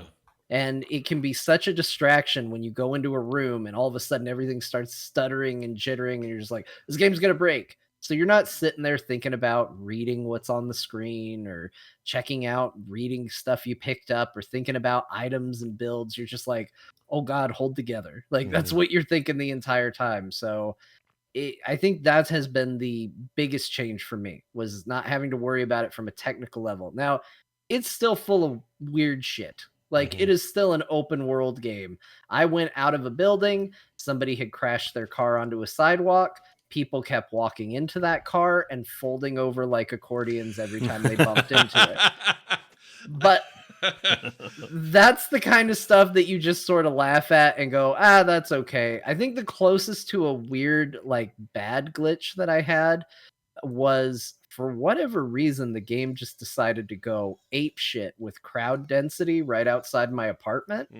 And I mean, like, at first I thought it was a feature. I was like, oh, wow, they really just wanted to sell, like, that they can handle a lot of people hanging out. Like, dystopia, there's a lot of people in this building. But then I noticed that there were so many that they were, like, doing the, like, walking into each other, like, and having to turn around constantly because there were so many people. Yeah. And I was like, I don't think they did this intentionally. I don't think there should be this many people here. And I left and came back and there were even more. And I went inside my apartment and the frame rate dropped to nothing because I was like, I think it's just like spawning a bunch of people outside of my apartment. So I set the crowd density a little lower just because I figured, like, if you set it lower, the game probably refreshes crowds or something like that. And maybe that would force fix it. Yeah. And that helped. But it was just really weird because the first time I stepped out of it, it was magical at first because I was like, look at all these people. This is like Blade Runner, going through these really crowded streets. But then I was like, these are really crowded streets. Like I was constantly bumping into people and hearing crashes and just like, hey, watch, hey, just like trying to make my way through this crowds. And it just kept getting thicker and thicker until all of a sudden I felt like I was at Disneyland. And I was like, they didn't intend this, right? This is a bug. So I love that. Those are the only weird things I've really run into. I still had a bit of frame rate issue in Lizzie's where I had to bump my graphical settings down. Something about I think it's probably an RTX thing. All the laser lights they have in that place. I think trying to track all of those, the computer took a moment to just be like, whoa, I don't like what you're doing to me right now. But other than that, it's been running incredibly smooth. No issues. And that is with ray tracing on and all of that. So it's been a great experience. I'm having a really good time going through it.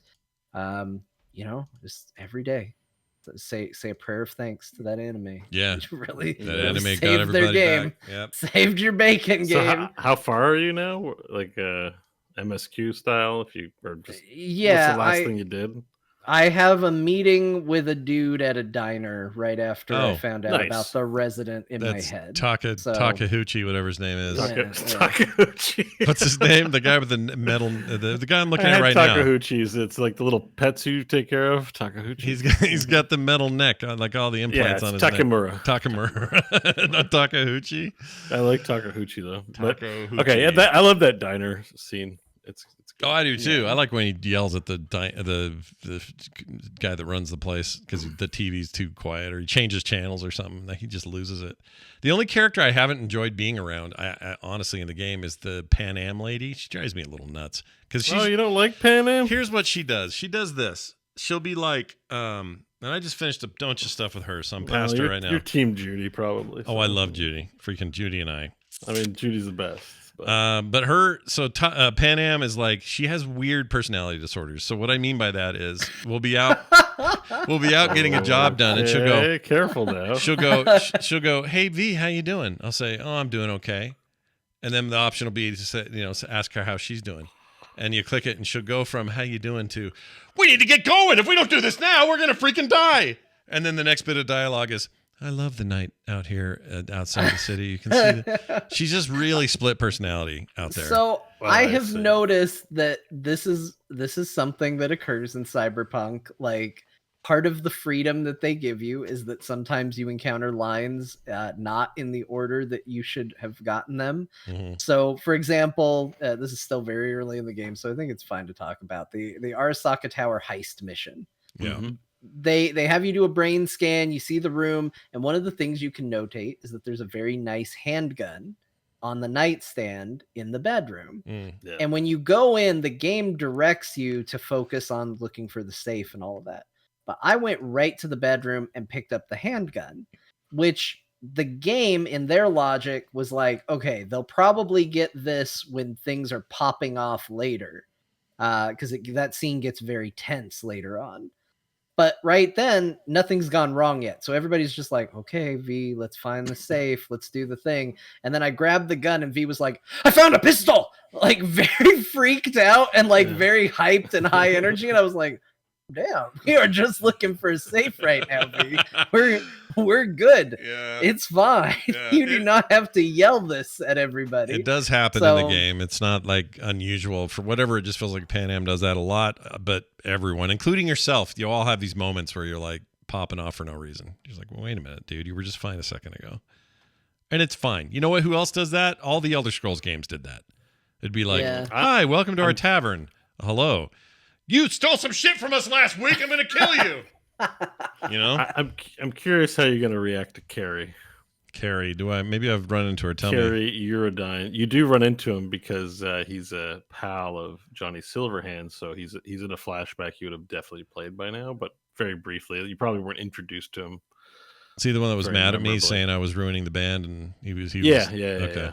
Yeah, there's some lore there. So he's still, you'll be running into him later. Anyway, to me, Carrie was the one that was just like, Calm down, dude. I mean, because part of that, it's not spoiler, but part of that is you do get into the celebrity culture. You know, there's the what is the term in cyberpunk for them? Oh, The social media stars, you know, the YouTubers of the that world. You know, you brush up against that world, and you're like, oh, these people. Yeah, they're kind of the worst. You're not wrong. You're not wrong. So But you'll get to that. I'm just glad it's working for you, John, and you're playing, and the game's great. Yeah. Rocker Boys, that's it. It's a whole class. It's Rocker Boys are a class in Cyberpunk. Oh, interesting. So, you know, I think Johnny Silverhand would be considered a Rocker Boy. So a Rocker Boys, but okay, interesting. That's an actual class. I need to go. It's an actual. I mean, I don't know about third edition, but in the 2020, you know, the more evergreen one, most classes are terrible at combat. You've got solos. That's basically, if you want to be good at combat, there's only one class. You'd be a solo, and that's like Main or David in the anime. Like, you jack yourself up to be a fighter. Okay. All the other classes are just meatbags that kind of suck, but it's role playing focused. So Right. you can be a media, which means your power is reporting stuff and getting the truth out there. Like, you don't shoot guns and are good at shit, but you might have some tech upgrades that help you be a media better, and you can be a police in that as well. But Rocker Boy is one class, and your power is like, you know, if there's a shootout happening, you can just show your face and be like, look, it's a Rocker Boy, and create a distraction. With Really? like how much celebrity. Yeah, it's very like RP focused. Combat is super deadly. Like you take a bullet, you pretty much die unless you're a solo and have all those cyberware upgrades. Like, you pretty much, like, it's very lethal and for anyone who's not a solo. And then netrunners are a thing, but netrunners mostly don't. Netrunners are usually in a building somewhere and not out there campaigning. They're playing a mini game in cyberspace. Yeah, they're hacking. I really want to try Cyberpunk. I've only read about it. I don't actually know what it's like firsthand, but Cyberpunk RPG is interesting for sure. Oh yeah, no doubt. And you play it like a roguelike. Like, you sort of roll a character, and you're like, you go in knowing, like, you know, you live on the edge. To be a cyberpunk, it's not about how you live, it's about how you die. So you kind of play the RPG knowing that you're gonna go out in a blaze of glory. That's interesting, because the game, even though the game is, you know, your character needs to persist, it's there's not, a lot of it's not like D&D that. where it's like, we're gonna be playing cyberpunk for 10 years, or, you know, in this long campaign. It's like, this is a harsh world, and everyone, like, goes out in a blaze. And I mean, would you how call much money and upgrades is it can you get? approachable in 2022, that core tabletop experience? Because that sounds like fun. Oh yeah, it's Kinda just like, we don't have online tools, like, and so that's where you're getting a little bit. D&D Beyond makes it kind of easy for people to slide in. You know, the site helps you know what you need to do and stuff. It's a little more involved, but I think actually running the game, I think character creation's a lot more involving, but I think once you're running the game, it's not so bad. And it's not like you go from section to section doing combat. It's like you try to avoid combat because the Gatling guns come out, and if you're anything but a solo, you just got to run. You know, so it's interesting. Interesting. Well, I'm glad we're anyway. So I thought I had one more question for John about his experience, but penis or vagina, John? Penis or What vagina? build am I doing? Do you want to know about build? Build is an interesting question. What are you doing? What are you going? I don't actually fully know yet. I know I like handguns, and I know in theory I like stealth, though. You want to talk about a game I am horrible at stealth at. I think the game's horrible at stealth. It's not good. Cyberpunk is like, they do not ease you into being stealthy in that game. They're like, here's a room, 4 guys in it. They're all looking at you, and there's security cameras all around them. Hope you enjoy your 2 points that you've put in the stealth tree, and I hope that helps you in some way. And you're like, yeah, I can't do it. Like, you do distract enemies, and one of them turns around, and you're like, this is all I got. Yeah. It gets better as the game goes, by my experience. The more I put in there, the more cool stuff I can do. But early on, it is not a stealth game, like, at all. Yeah, and that's what I'm finding is, like, as I go through the perk tree, because at first I thought, like, oh man, I've made a mistake. I haven't successfully snuck through a goddamn thing in this game. Like, why did I put points in? Why did I put points in cool? Like, what did I do this for? But then as I've unlocked more, I'm like, I'm starting to see that I'm getting abilities that would have allowed me to have been successful in those places where I previously wasn't, and that will present opportunities down the tech tree where I will actually be exceptionally good at this. Mhm. And while that's a difficult like power fantasy to like get into because you start off so bad, I actually think that that's kind of a cool way to do it, because then you feel that power upgrade Oh, as you yeah. play the game, because you'll actually be going, oh, I used to not be good at sneaking around anywhere, now I can go into a room full of people and take them all out before they even know I'm here. Like, I'm so good at this. So I think it will ultimately be good. But yeah, those early stages and missions and stuff are not spell friendly. Like, it's Mm. shockingly Yeah. rough. Yeah. So I'm doing a mix of stealth abilities and handgun abilities, like a dex build, and kind of keeping an eye on other things, because I feel like I do want to try and maybe branch a few points into another tree somewhere, but I haven't fully decided. I originally thought I was going to be going heavy body, so I think I actually put a point in there, and I think I actually picked up regenerating health, which seemed like a really good early perk to pick. But then I dropped body altogether, and I was like, man, I'm really glad I took this ability. This is smart. Yeah. There's a lot of stuff into the different groups that you want to make sure to check out when they unlock, because they might not be what you're specking into, but they'll be a really nice little perk for you here or there. Like yeah, regen. the game, I have a big appreciation, and like if you're looking at gun skills, like this is the one thing that's a little unfortunate. If you're looking at gun skills in Cyberpunk, you're seeing talent trees that are a little like World of Warcrafty. Like, hey, you're gonna do more crit damage, you're gonna do more baseline damage, headshot damage will be increased, and you can go like, you can get a little disenchanted with it and be like, ugh, I don't even really care, maybe I'll just hoard these points. But if you start looking at all the trees and looking through all the options and future options, like some of the stuff that pulls out like is insane. Like some of the stuff in those talent trees are just crazy that it'll let you do. I actually think the talent trees are really great, because it does that thing that I think Diablo 3 and like legendary equipment and a lot of good RPGs do, which is when you get powerful, you just start breaking the game in like really cool, fun ways. Yeah. And that's what Cyberpunk, like the higher tier abilities and stuff, feel like it does. Yeah. I agree with that, because I went full Netrunner, and I want to talk about making the game easy. If you like the fantasy, go for it. But if like everything was like show up, peek around the corner, breach protocol, then contagion, and the other one, and then it would spread all throughout the network, and then the whole room dies, and I'm just peeking around the corner at the entrance, and I'm done. That's it. That's combat. Like, you can get to a point where you can just melt the entire office floor, and you're like, I'm a Netrunner. This is what I do. Yeah. I hack them, and they don't fight them.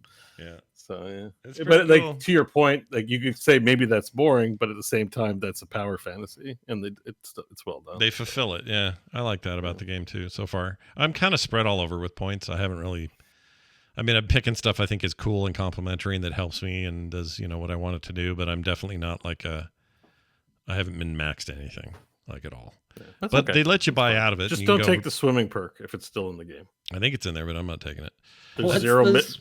There's there was a perk where it was like bullets have an you have increased dodge versus bullets if you're swimming, and I 100% it. I'm pretty sure I did every mission side thing event. There's zero swimming. He never swam. And that's real. I've seen comments online. There was an absolutely 100% useless perk in the game. Yeah. So just watch out. I don't know if it's still in there. They might have actually taken it out. I thought I saw it. Maybe I could be wrong. But I want to. It's like while you're swimming, dodge bullets. I'm like, swear, we'll swim where? There's no swimming. I don't there think is a yacht you go in at one point. But that's true. But I don't think the what do you call it? The respec was in the game originally, but it's in there now. So you can go spend a bunch of credits or eddies or whatever the hell they're called, and respec anytime you want. So you don't feel too trapped. It's really funny. Chat says the new expansion is going to be underwater. That would be hilarious. If there was like massive amounts of swimming in whatever the expansion is, like everybody goes in with their builds. They didn't take any of their swimming talents. You swim with Judy. Okay, it's true that you do swim with Judy. You do? But You don't fight didn't with she Judy. show you? Didn't she show you your childhood home? It's deep underwater. I don't think I've got to that Still yet. some memory. I thought you were in. Did you bang Judy yet? Not yet. Oh, maybe it's a spoiler stuff. Okay, I'll stop talking. Like, are you done? Are you done with the Judy side quest? Or you still have Judy? I've gotten. Well, she has multiples. What's your current status with Judy? Judy and I are much more friendly than we were. You went to that club, right? I went to her at her house where she had pizza. Okay. And then talked to them, all those guys, about whatever we were doing next. And I think I might have just finished whatever it is we were doing. But I think I saw a clip or something. But you because that dildo stuff you shown, I think it's part of that that club you go to, and you got to sneak in and talk to her like the British pimp that's in there. Yes, I've done a bunch of that. Should I have? Yeah. Did I okay, then you might not be done the line, so we're getting into spoiler territory. Okay. Yeah. Anyway, there'll be there's swimming, but I want to say the chat room is there's zero combat. There's no enemies in this set. It's all story, as far as I remember. It's story swimming. There's no need for a perk, like unless like.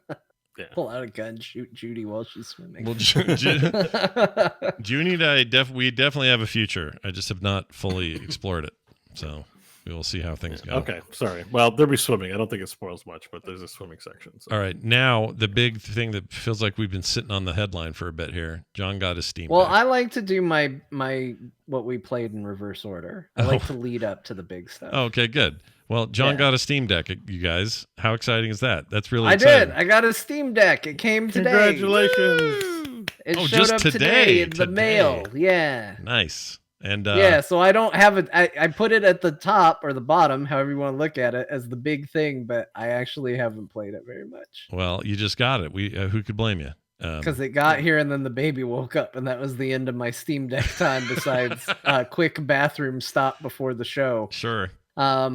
But first of all, it's a lot bigger than I thought. I feel like that's what everybody probably says about it. I definitely did, yeah. Because I feel like everybody I've talked to, that's like one of the first things. It's way bigger than I thought. I am impressed with how, like, Valve isn't exactly known for hardware. I know they're getting into it and they're doing it. Right. So I shouldn't be, but I was surprised by how good a quality it's a good build, right? Like tight, industrial build, which I was worried about too. You're not alone. I was like, man, the Steam Link was a plastic piece of garbage, and you know what else sucked? That controller. It looks like if I dropped that on the carpet, I'd worry it'd split in half, but not this thing. It's built. Yeah, it's good. I will give one criticism, and it's very personal, and it's not going to apply to most people. It's going to apply to tiny people like me. It is definitely built for bigger hands than my hands are designed for. Because I'm definitely like doing a little bit of stretching to hit all the buttons. Not bad. That makes it sound like I'm going, such tiny hands. Like I can play, but like comfort zone is clearly intended for bigger hands than mine. You're probably right, because it feels perfect for mine, but my hands are definitely bigger than yours. Last I checked. Considering how much taller you are than me, I would hope so. Yeah. I think if you put our hands together, it's about like this, you guys. It's about like that.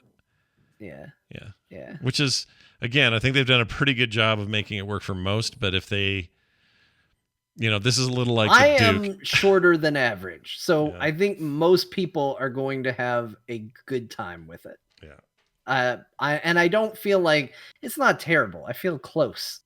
But I do notice, like, when I'm trying to push all the joysticks, I'm like, I'm kind of rolling my hand off the back a little bit. Yeah. So that's maybe my one complaint. The only game I've played on it so far, this will surprise nobody, is the pixel perfect remake of Final Fantasy. I wanted something that would install quick, that I could just load up and play. And also, I oddly enough, like that's kind of what made me want a Steam Deck super badly, as weird as it is to say. I want to play the old Final Fantasy games again. But when we got the peripheral that I don't know if we're allowed to talk about yet for the phones, that was the first thing I went out to do, because I thought it would be cool to lay in bed and play through classic Final Fantasy games, because they haven't ported those to the Switch or anything. And then it wasn't a very good version that's on the phone. You can't use it with controllers or anything like that. So I was like, well, how's it look on the Steam Deck? And it looks and plays great. I mean, that That system has great audio. It feels good. Things load up and play on it, no problem. I couldn't be more excited for it. So You're making me want to play those on there. I hadn't even considered it until today. Now that you're talking about it. Yeah. It just seems like the perfect game to lay in bed and chill. Just read the text till you're tired and then go to bed. Did you? There's a good question in the chat about how did you feel about your hands and the Switch Lite? Did that fit? Because I feel like that's too small for my hands. Do you feel just right on that thing, or? Switch Lite feels, I would say, not too small, but I would say it feels small. A little small, yeah. Yeah. Like Same. I would be somewhere between a Steam Deck and a Switch Lite would be my comfort zone. Yeah. You're not wrong about that first impression. It's like, oh, this is big. Yeah, it's really big. Yeah. I was like, oh, I got a new system. Like it's really like that. crazy. It's this wide. And it's just it'll throw you. I don't think you it's gonna be a big issue, but I also can't help but hit the buttons on the back. Like they don't do anything, so it hasn't really been detrimental. But like I am always pushing the back buttons all the time while I'm handling the controller. I know some people who love those and will use them all the time to switch stuff and do things and program them into game, and you can do that pretty easily, but I'm the same. I don't use them really, and I'm always pushing them by accident. And sometimes I just fiddle in, like I'm in a cutscene in Cyberpunk on there, and I'll just find myself, fiddling with the left one, just a little fiddle down there. It's not doing anything, but yeah. Are they little buttons on the back, like these big? Yeah, they got little, back triggers. Oh, yeah, I have some of these back triggers on the Switch Pro controller I have. Mm-hmm. Yeah, I hate them. You don't like those? Yeah. I mean, because you're in that design, like you're squeezing it, like where it's placed feels like it's hard to avoid accidental clicks.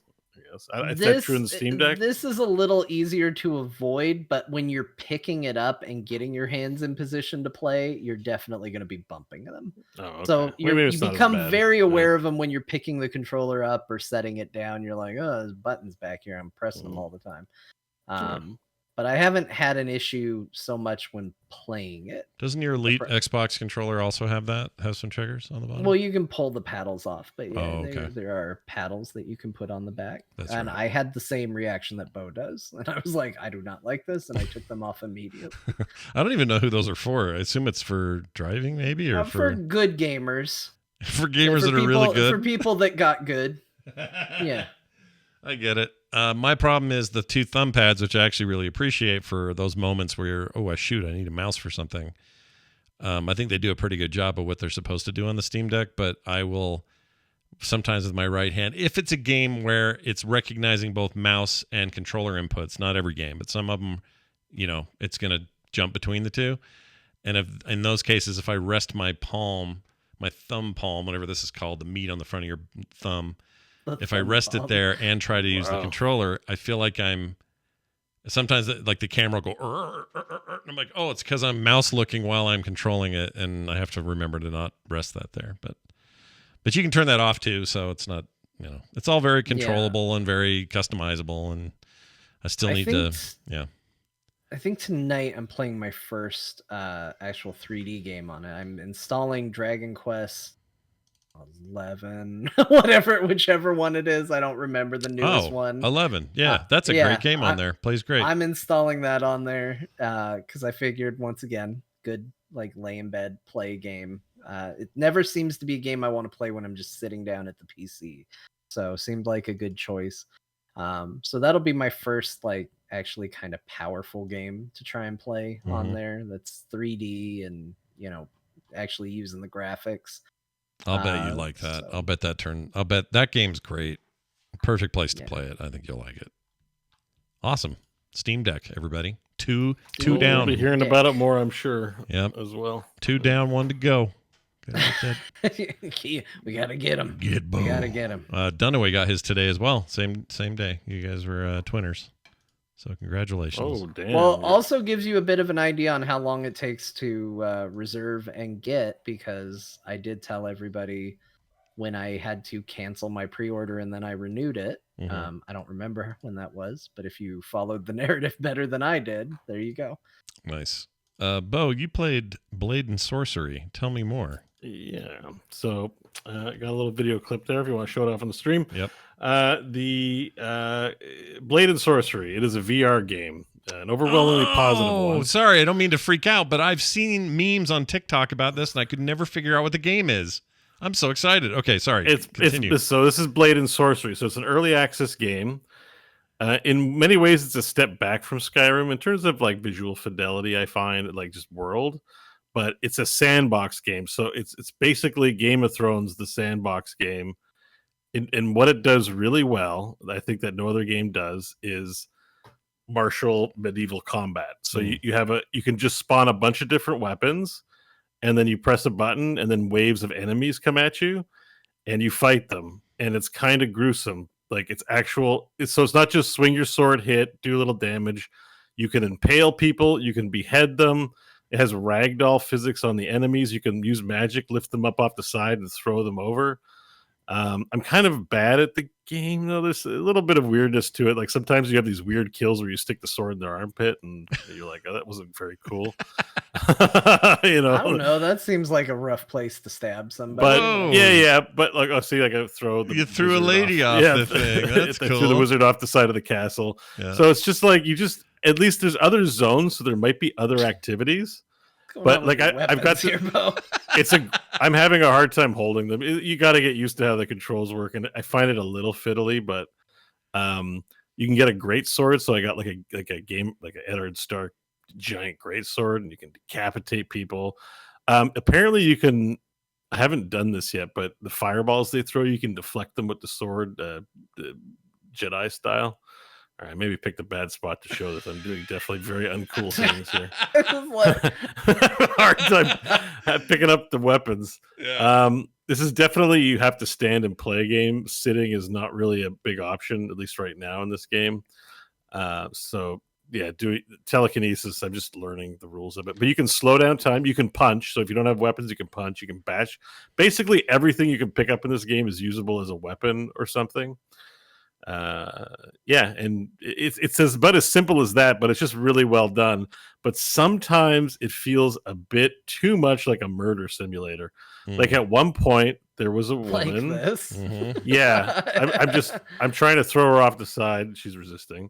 But there was a woman. I didn't have a weapon in hand. I just had a shield, so I just grabbed her by the head and I just bash her in the head a bunch of times, and I'm like, this feels misogynistic, or I'm just like, there's a I think they don't really sell the fact that they're like enemies. It's just humanoids, generic fantasy humanoids coming after you. You don't know the reason why they're trying to kill you. So, and I'm bashing someone's head in pure, like I feel like the Hound purely for the sake of violence. Like I'm just like, killing is what we do, So there's a few moments when I'm playing this game where I'm like, this is just really violent. Like, this actually feels like I'm committing violence, and like not in a justified fantasy way. It just feels like a violent simulator. However, I really enjoyed myself. I did play it for like 3 hours when I said I was going to play 30 minutes. To run, you actually have to put your hands up like this. I wondered if you were just doing that for effect or if you had. No, it actually speeds you up. So that's an important part of it. It's good. It's fun. I mean, I barely scratched the surface of, like, I only went to one area and did the tutorial. There's rock climbing in it. Oh yeah, see when they're on the ground, you can just stab them. Nasty. Yeah, like it's just full. So this kind of stuff is not stab number 3. Yeah. I can see why it's the game that's being excessive and not 3 stab Beau. That's just really taking him so down. Actually, what I was trying to do there was lift him up, and then throw him off with the sword. I'm trying to decapitate here. Yeah, it's not really working though. Yep. This is all the game. It's violent. It's not. The decapitation needs a bit of work. I'm like, how do I get a decapitation to happen? Yeah.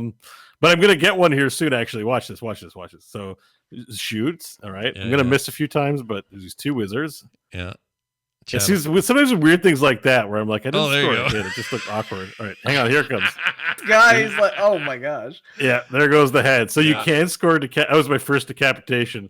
You're not listening to the audio, but I yelled out "Game of Thrones" after I got the Game of Thrones is the thing you yelled. That's amazing. I look forward to seeing this clip again at your trial, Beau. Yeah, yeah. me too. There really is a sense of this is just a murder simulator. You can turn the women off, which I might do. I might just fight dudes. I don't know. Isn't that more sexist? I don't know what it is. It is, but at the same, like again, there's no fantasy or voice acting, so it's not like it's like, oh, believable enemies. It just at a certain point they drop their weapon, and you're like, the only gameplay is to kill them. Stab, stab, stab, and I just feel like a serial killer simulator. So you just want, like, they could add a mode where they come out and they're just like, oh, killed your family, and then you're like, oh, they killed my family, and then they're like, oh, yeah. I mean, it's the first time. Like, all right, I've really felt like because the way in VR space when you sink the blade into someone's neck and they go, and it's like there's kind of a visceral like, oh, this is a very big simulation. Well, yeah, because you're in it. You're also in it, right? Like us watching it here. But it's cool. Like when you fall down and you're like, you stab them, it does feel like Game of Thrones, like, stay down, dog. Yeah. It's cool. I like it. I recommend it. There isn't much game to it, but it's an early access. But it's definitely a sandbox game. That's part of it too. Oh, this guy's got slippery Billy. This guy got his hand up like, please don't, and you're just. Oh, it's taken me like 6 attempts to like get the knife. Like there's still a little jank. There you go. I figured it out. I got him. I think. And then I fell off the side. Yeah, then you died. So let me ask you this: this bridge here that you keep crossing, I've seen this in videos, and someone has Spider-Man swinging around in there. I assume this is so the other thing I moddable. haven't uncovered, but one of the reasons why this game is really well liked is that it has a huge mod scene. It's pro mod. Yeah. So there's a ton of mod. I haven't even gotten into the mod part yet, but apparently it's a really good simulator, and then you can put, I don't even know what the mods are yet. I'll report back when I've learned more. But yeah, this is definitely worth a buy if you have a VR machine. Yeah, it's the stuff I saw was Spider-Man swinging, doing webs, and then he would come down and just crush heads with his feet. It was insane. And I thought, well, this can't be. This is neither Spider-Man nor medieval. I don't know what I'm looking at, but now you've explained it. I get it now. Yeah, the big thing that this is innovative in really is that the collision detection. Yeah, I didn't know how to put them on. You can spawn sandals too at some point. There's still got a lot I got to learn, but like the big deal I feel with this game is that the collision detection is trying to say like, you know, you're going to be able to hit all the various body parts. We're going to have reactions to them, cuts and things of that nature. Like just a full medieval fighting simulator. And I feel like once that tech's down and then you can play Vermintide in VR like this, then it's going to be really good. Then you're going to be like the Chaos Hordes and the Rat Men come at like, you know, so this is like an early indication of like just how good VR games could be. Like, oh, Vermintide in VR is just going to be like the greatest thing ever if it's done right. So wow, that's cool. Anyway, I highly recommend it. Pretty great. Nice. It's once again called Blade and Sorcery, available now on Steam VR or Steam as well as Oculus as well. Oculus version on Store is on Oculus there too. Okay, very nice. We already talked about the playtest materials, so I don't need to talk about that. Playing Divinity Original Sin 2 Honor Mode continued. I got to Act 3 and I had a death. Oh no. And it's permanent death. However, through magical means of computer trickery, I was actually able to recover my file and continue on. And I do that because this death is the dumbest, and I do want to share it with people. And I do want to be public about the fact that I'm cheating, because I technically have died soft lock twice this game. But this is a gnomish, impish realm. Oh, don't go all the way back. Yeah, I'm not going to go. I screwed up. Here, I'm going to play this with audio so people can hear it. Here we go. I tagged it all the way back because I have with the death here. But basically, this is the impish realm, and the impish realm is under attack. So like, it can be purged, but I'm playing undead, so death fog, I'm immune to it. And then here's what happens. All right. I click something very stupid here. All right, here we go.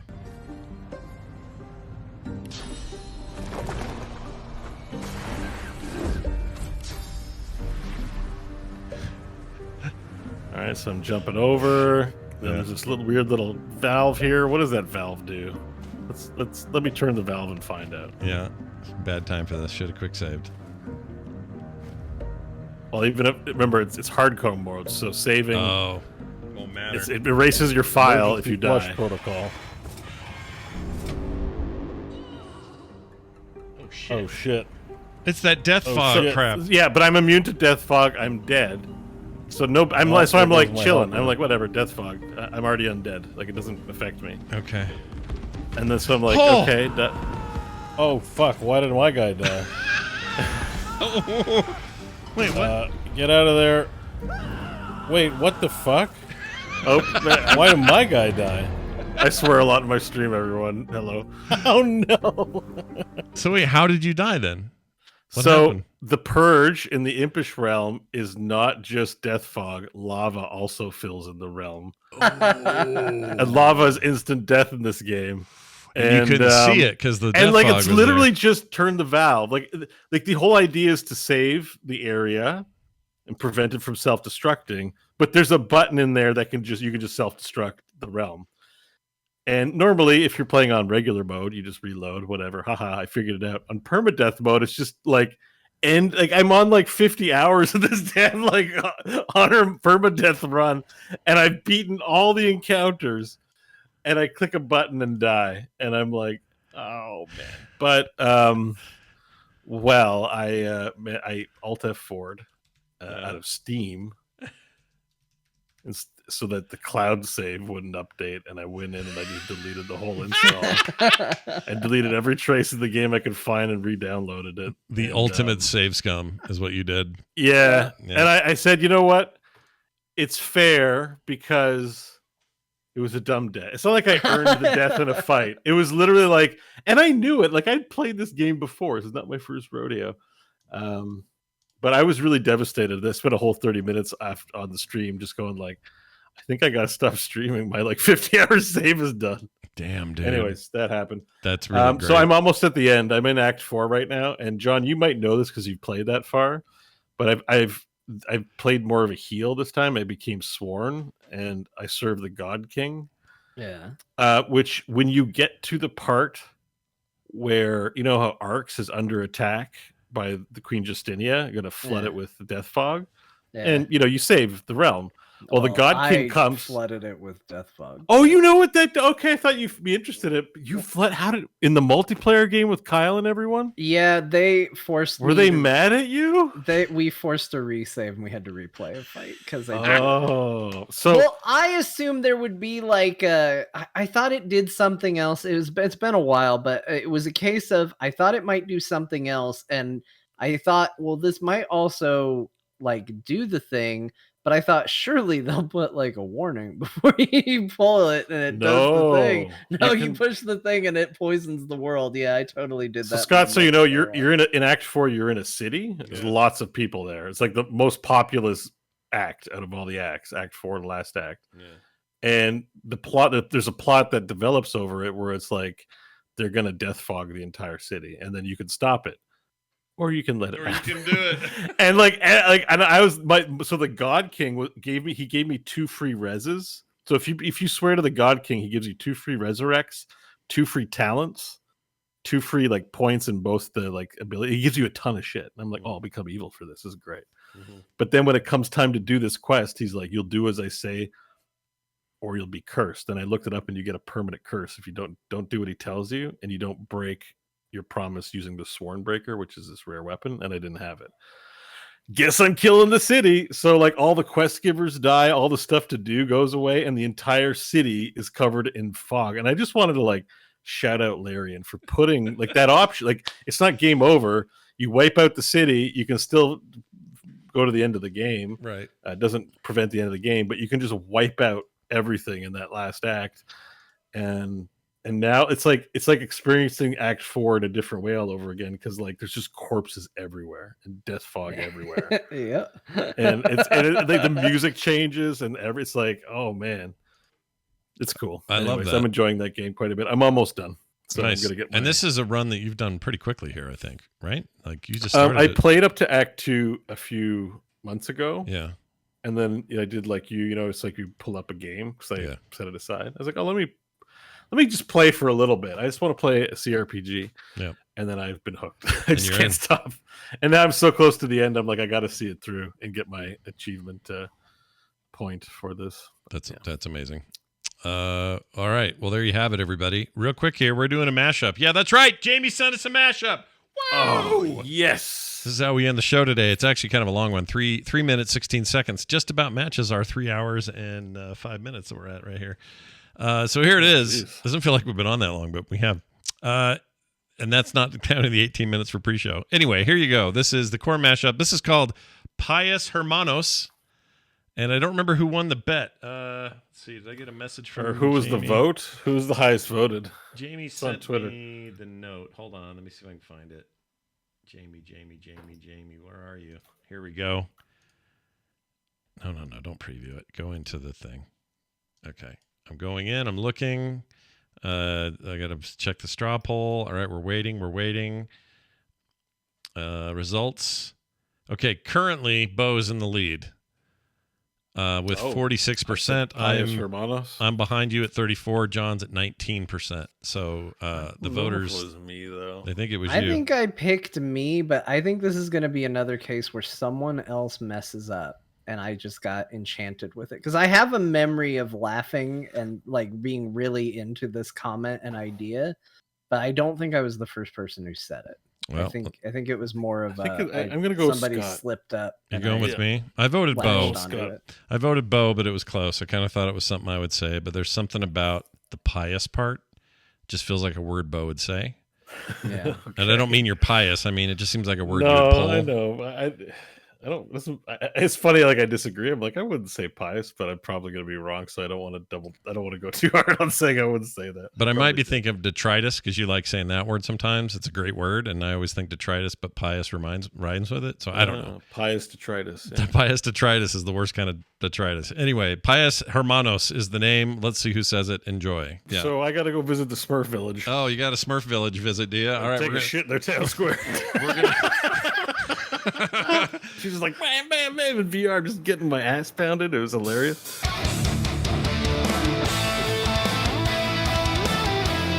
Well, I'm not good at it, but I have these things called weird eggs. Okay. All you need to know. Nope, I'm not. I'm gonna pull a John here and not count that one.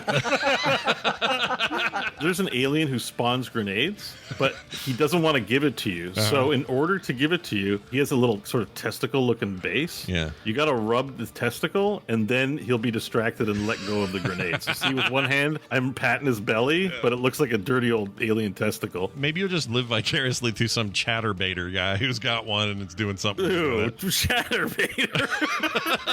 Why are they weird? I have to know now. Because they sound gross. Here's what I do: I take a small bowl and I take 2 eggs. I crack them, put them in the bowl, stir them up. I put ranch dressing in there like a spoon, and then mix it in. And then salt. Salt. Sounds and then I do worse salt the and second pepper, and then I hold on. There's more.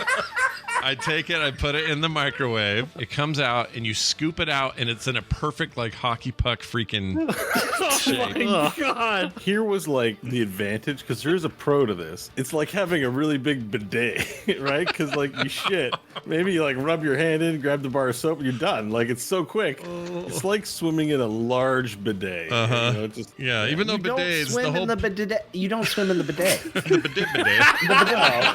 bears are eating berries and other animals. I'm eating pepperoni and Pepperoni Pop-Tarts, the 2 Ps. The 2 If Ps. someone had 2 cups of water and they were like, all right, this one is water from bears, fish, probably shat in this water. Yeah. This one, same deal, but also a human did. Yeah, Beau shat in this, the You're rest are getting animals. 1 glass of water in the face. Yeah.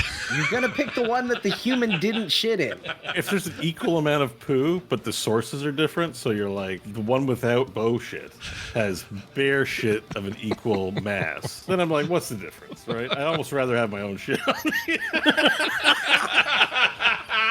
It's like smelling your own farts, right? You're like, I don't mind this so much. You smell someone else's, you're like, what? Who died in here? It No. doesn't extend to actual fecal consumption. I can't go that far with it. I can do the whole like in the car. Oh, this isn't so bad. But if I get it, no, there ain't no eating it. These large German conglomerates own all of the, Pios Hermanos and stuff like that. So probably they're all connected. Pious It's all Hermanos. connected. It's my favorite Warhammer character. Report to Pious Hermanos Pious immediately. What is it? For the Emperor, the Omni Messiah. As it Anyway. If we ever do anything in the Warhammer universe, I'm calling that as my character. Pious please. Hermanos. Pious Hermanos. Okay, yeah. Yep. Great. So it was. I mean, John had memory of it because John talked about it. It's kind of hard for John to be the one when he's in like 2 seconds of the entire mashup. But Yeah. Such a great name, like, though. is John gonna be a part of this? But hey, again, that was the shit. Listen, we've really hit peak shit on the. Oh, the show 100%, here. yeah. Like I cruised some reviews and some comments, and people are like, more shit talk, and some people are like, less shit. Dwight Schrute really doesn't like. No, shit Dwight talk. Schrute, a guy who's based his entire life on Dwight Schrute and calls himself And Dwight Schrute, really doesn't like it when we talk But about like it. even like our Apple comments, because I cruised by, I haven't looked at it in years. I just cruised by and looked because I'm seeing so much shit commentary that I was like, what's going on? And it's like, good podcast, but occasionally they nosedive into shit talk and it becomes terrible. And I'm like, ah. But then people are like, it's funny as hell. They love it. So it's really Divisive. Divisive. yeah. I want to say Divisive. divisive. Divisive but works. No, divisive Yeah. works. I But I thought just we were couldn't- going to lose you there for a second. in my brain, Reboot, Beau, somebody unplug him, quick. Well, I anyway. am getting tired. Yeah. Well, we've gone a long time here. Whoa, that's loud. Jeez, hold on. Show's over. We're Sorry, just ending gosh it right dang now, it. That wasn't supposed to be so Beau's loud. tired. We're done. My bad. We loved today's show. We hope you did as well. Hey, a real quick note. If you like the show, I know you do because you're listening. And you might even hear about Beau in the Lake and just let it pass. Some of you may hate that. But the rest of the show, it's content you like and you want to help support it. So head on over to patreon.com/core show and frogpants.com/core. Frogpants.com. For everything else, you can email us at talktothecore@gmail.com. You can tell we're all getting a little tired. Yeah, we're all old and tired. It's 10:40 over here. I have to go to bed now. You won't, though. You'll play some game. That's what you'll do, right? Yeah. You'll play a game. I It's know, fine. I know. It's fine, but you will. Anyway, we'll get out of here now. But before we do, hey, let's pass the mic over to that little old lady who will tell us what we played today and remind everybody. Old lady, take it away. Some of you don't have an attention span and aren't aware of the games we played because they said it one time and then they never mentioned it again. So here's the games that got played this week. Scott played Shovel Knight Dig. He played Grounded 1.0. He really wants you to know it's 1.0. He played Prodeus 1.0. And he played Novadrift. That's the game that's like Asteroid. So if you're like, didn't Scott say something about Asteroid? It's Novadrift. That's the game you're looking for. John talked about Final Fantasy again. Who gives a shit? Cyberpunk 2077. He played that. That was a game. And he got a Steam Deck. And he's showing his deck off to everybody. Beau played Blade and Sorcery, where he's basically going to jail for crimes. He talked about D&D a lot. And then he played Divinity Original Sin 2. And that's the games we played. Excellent roundup. As always, Grandma, we hope you make it to another week. We hope you do, too. We'll all be back next week with more. Come back then, please, and enjoy more of this ridiculousness on Core. Bye now.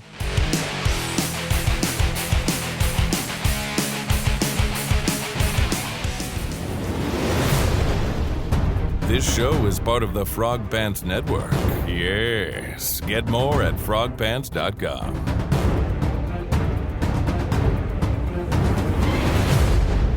Wait a sec, isn't this where Samurai played its first gig? Yeah, V. Yo, V.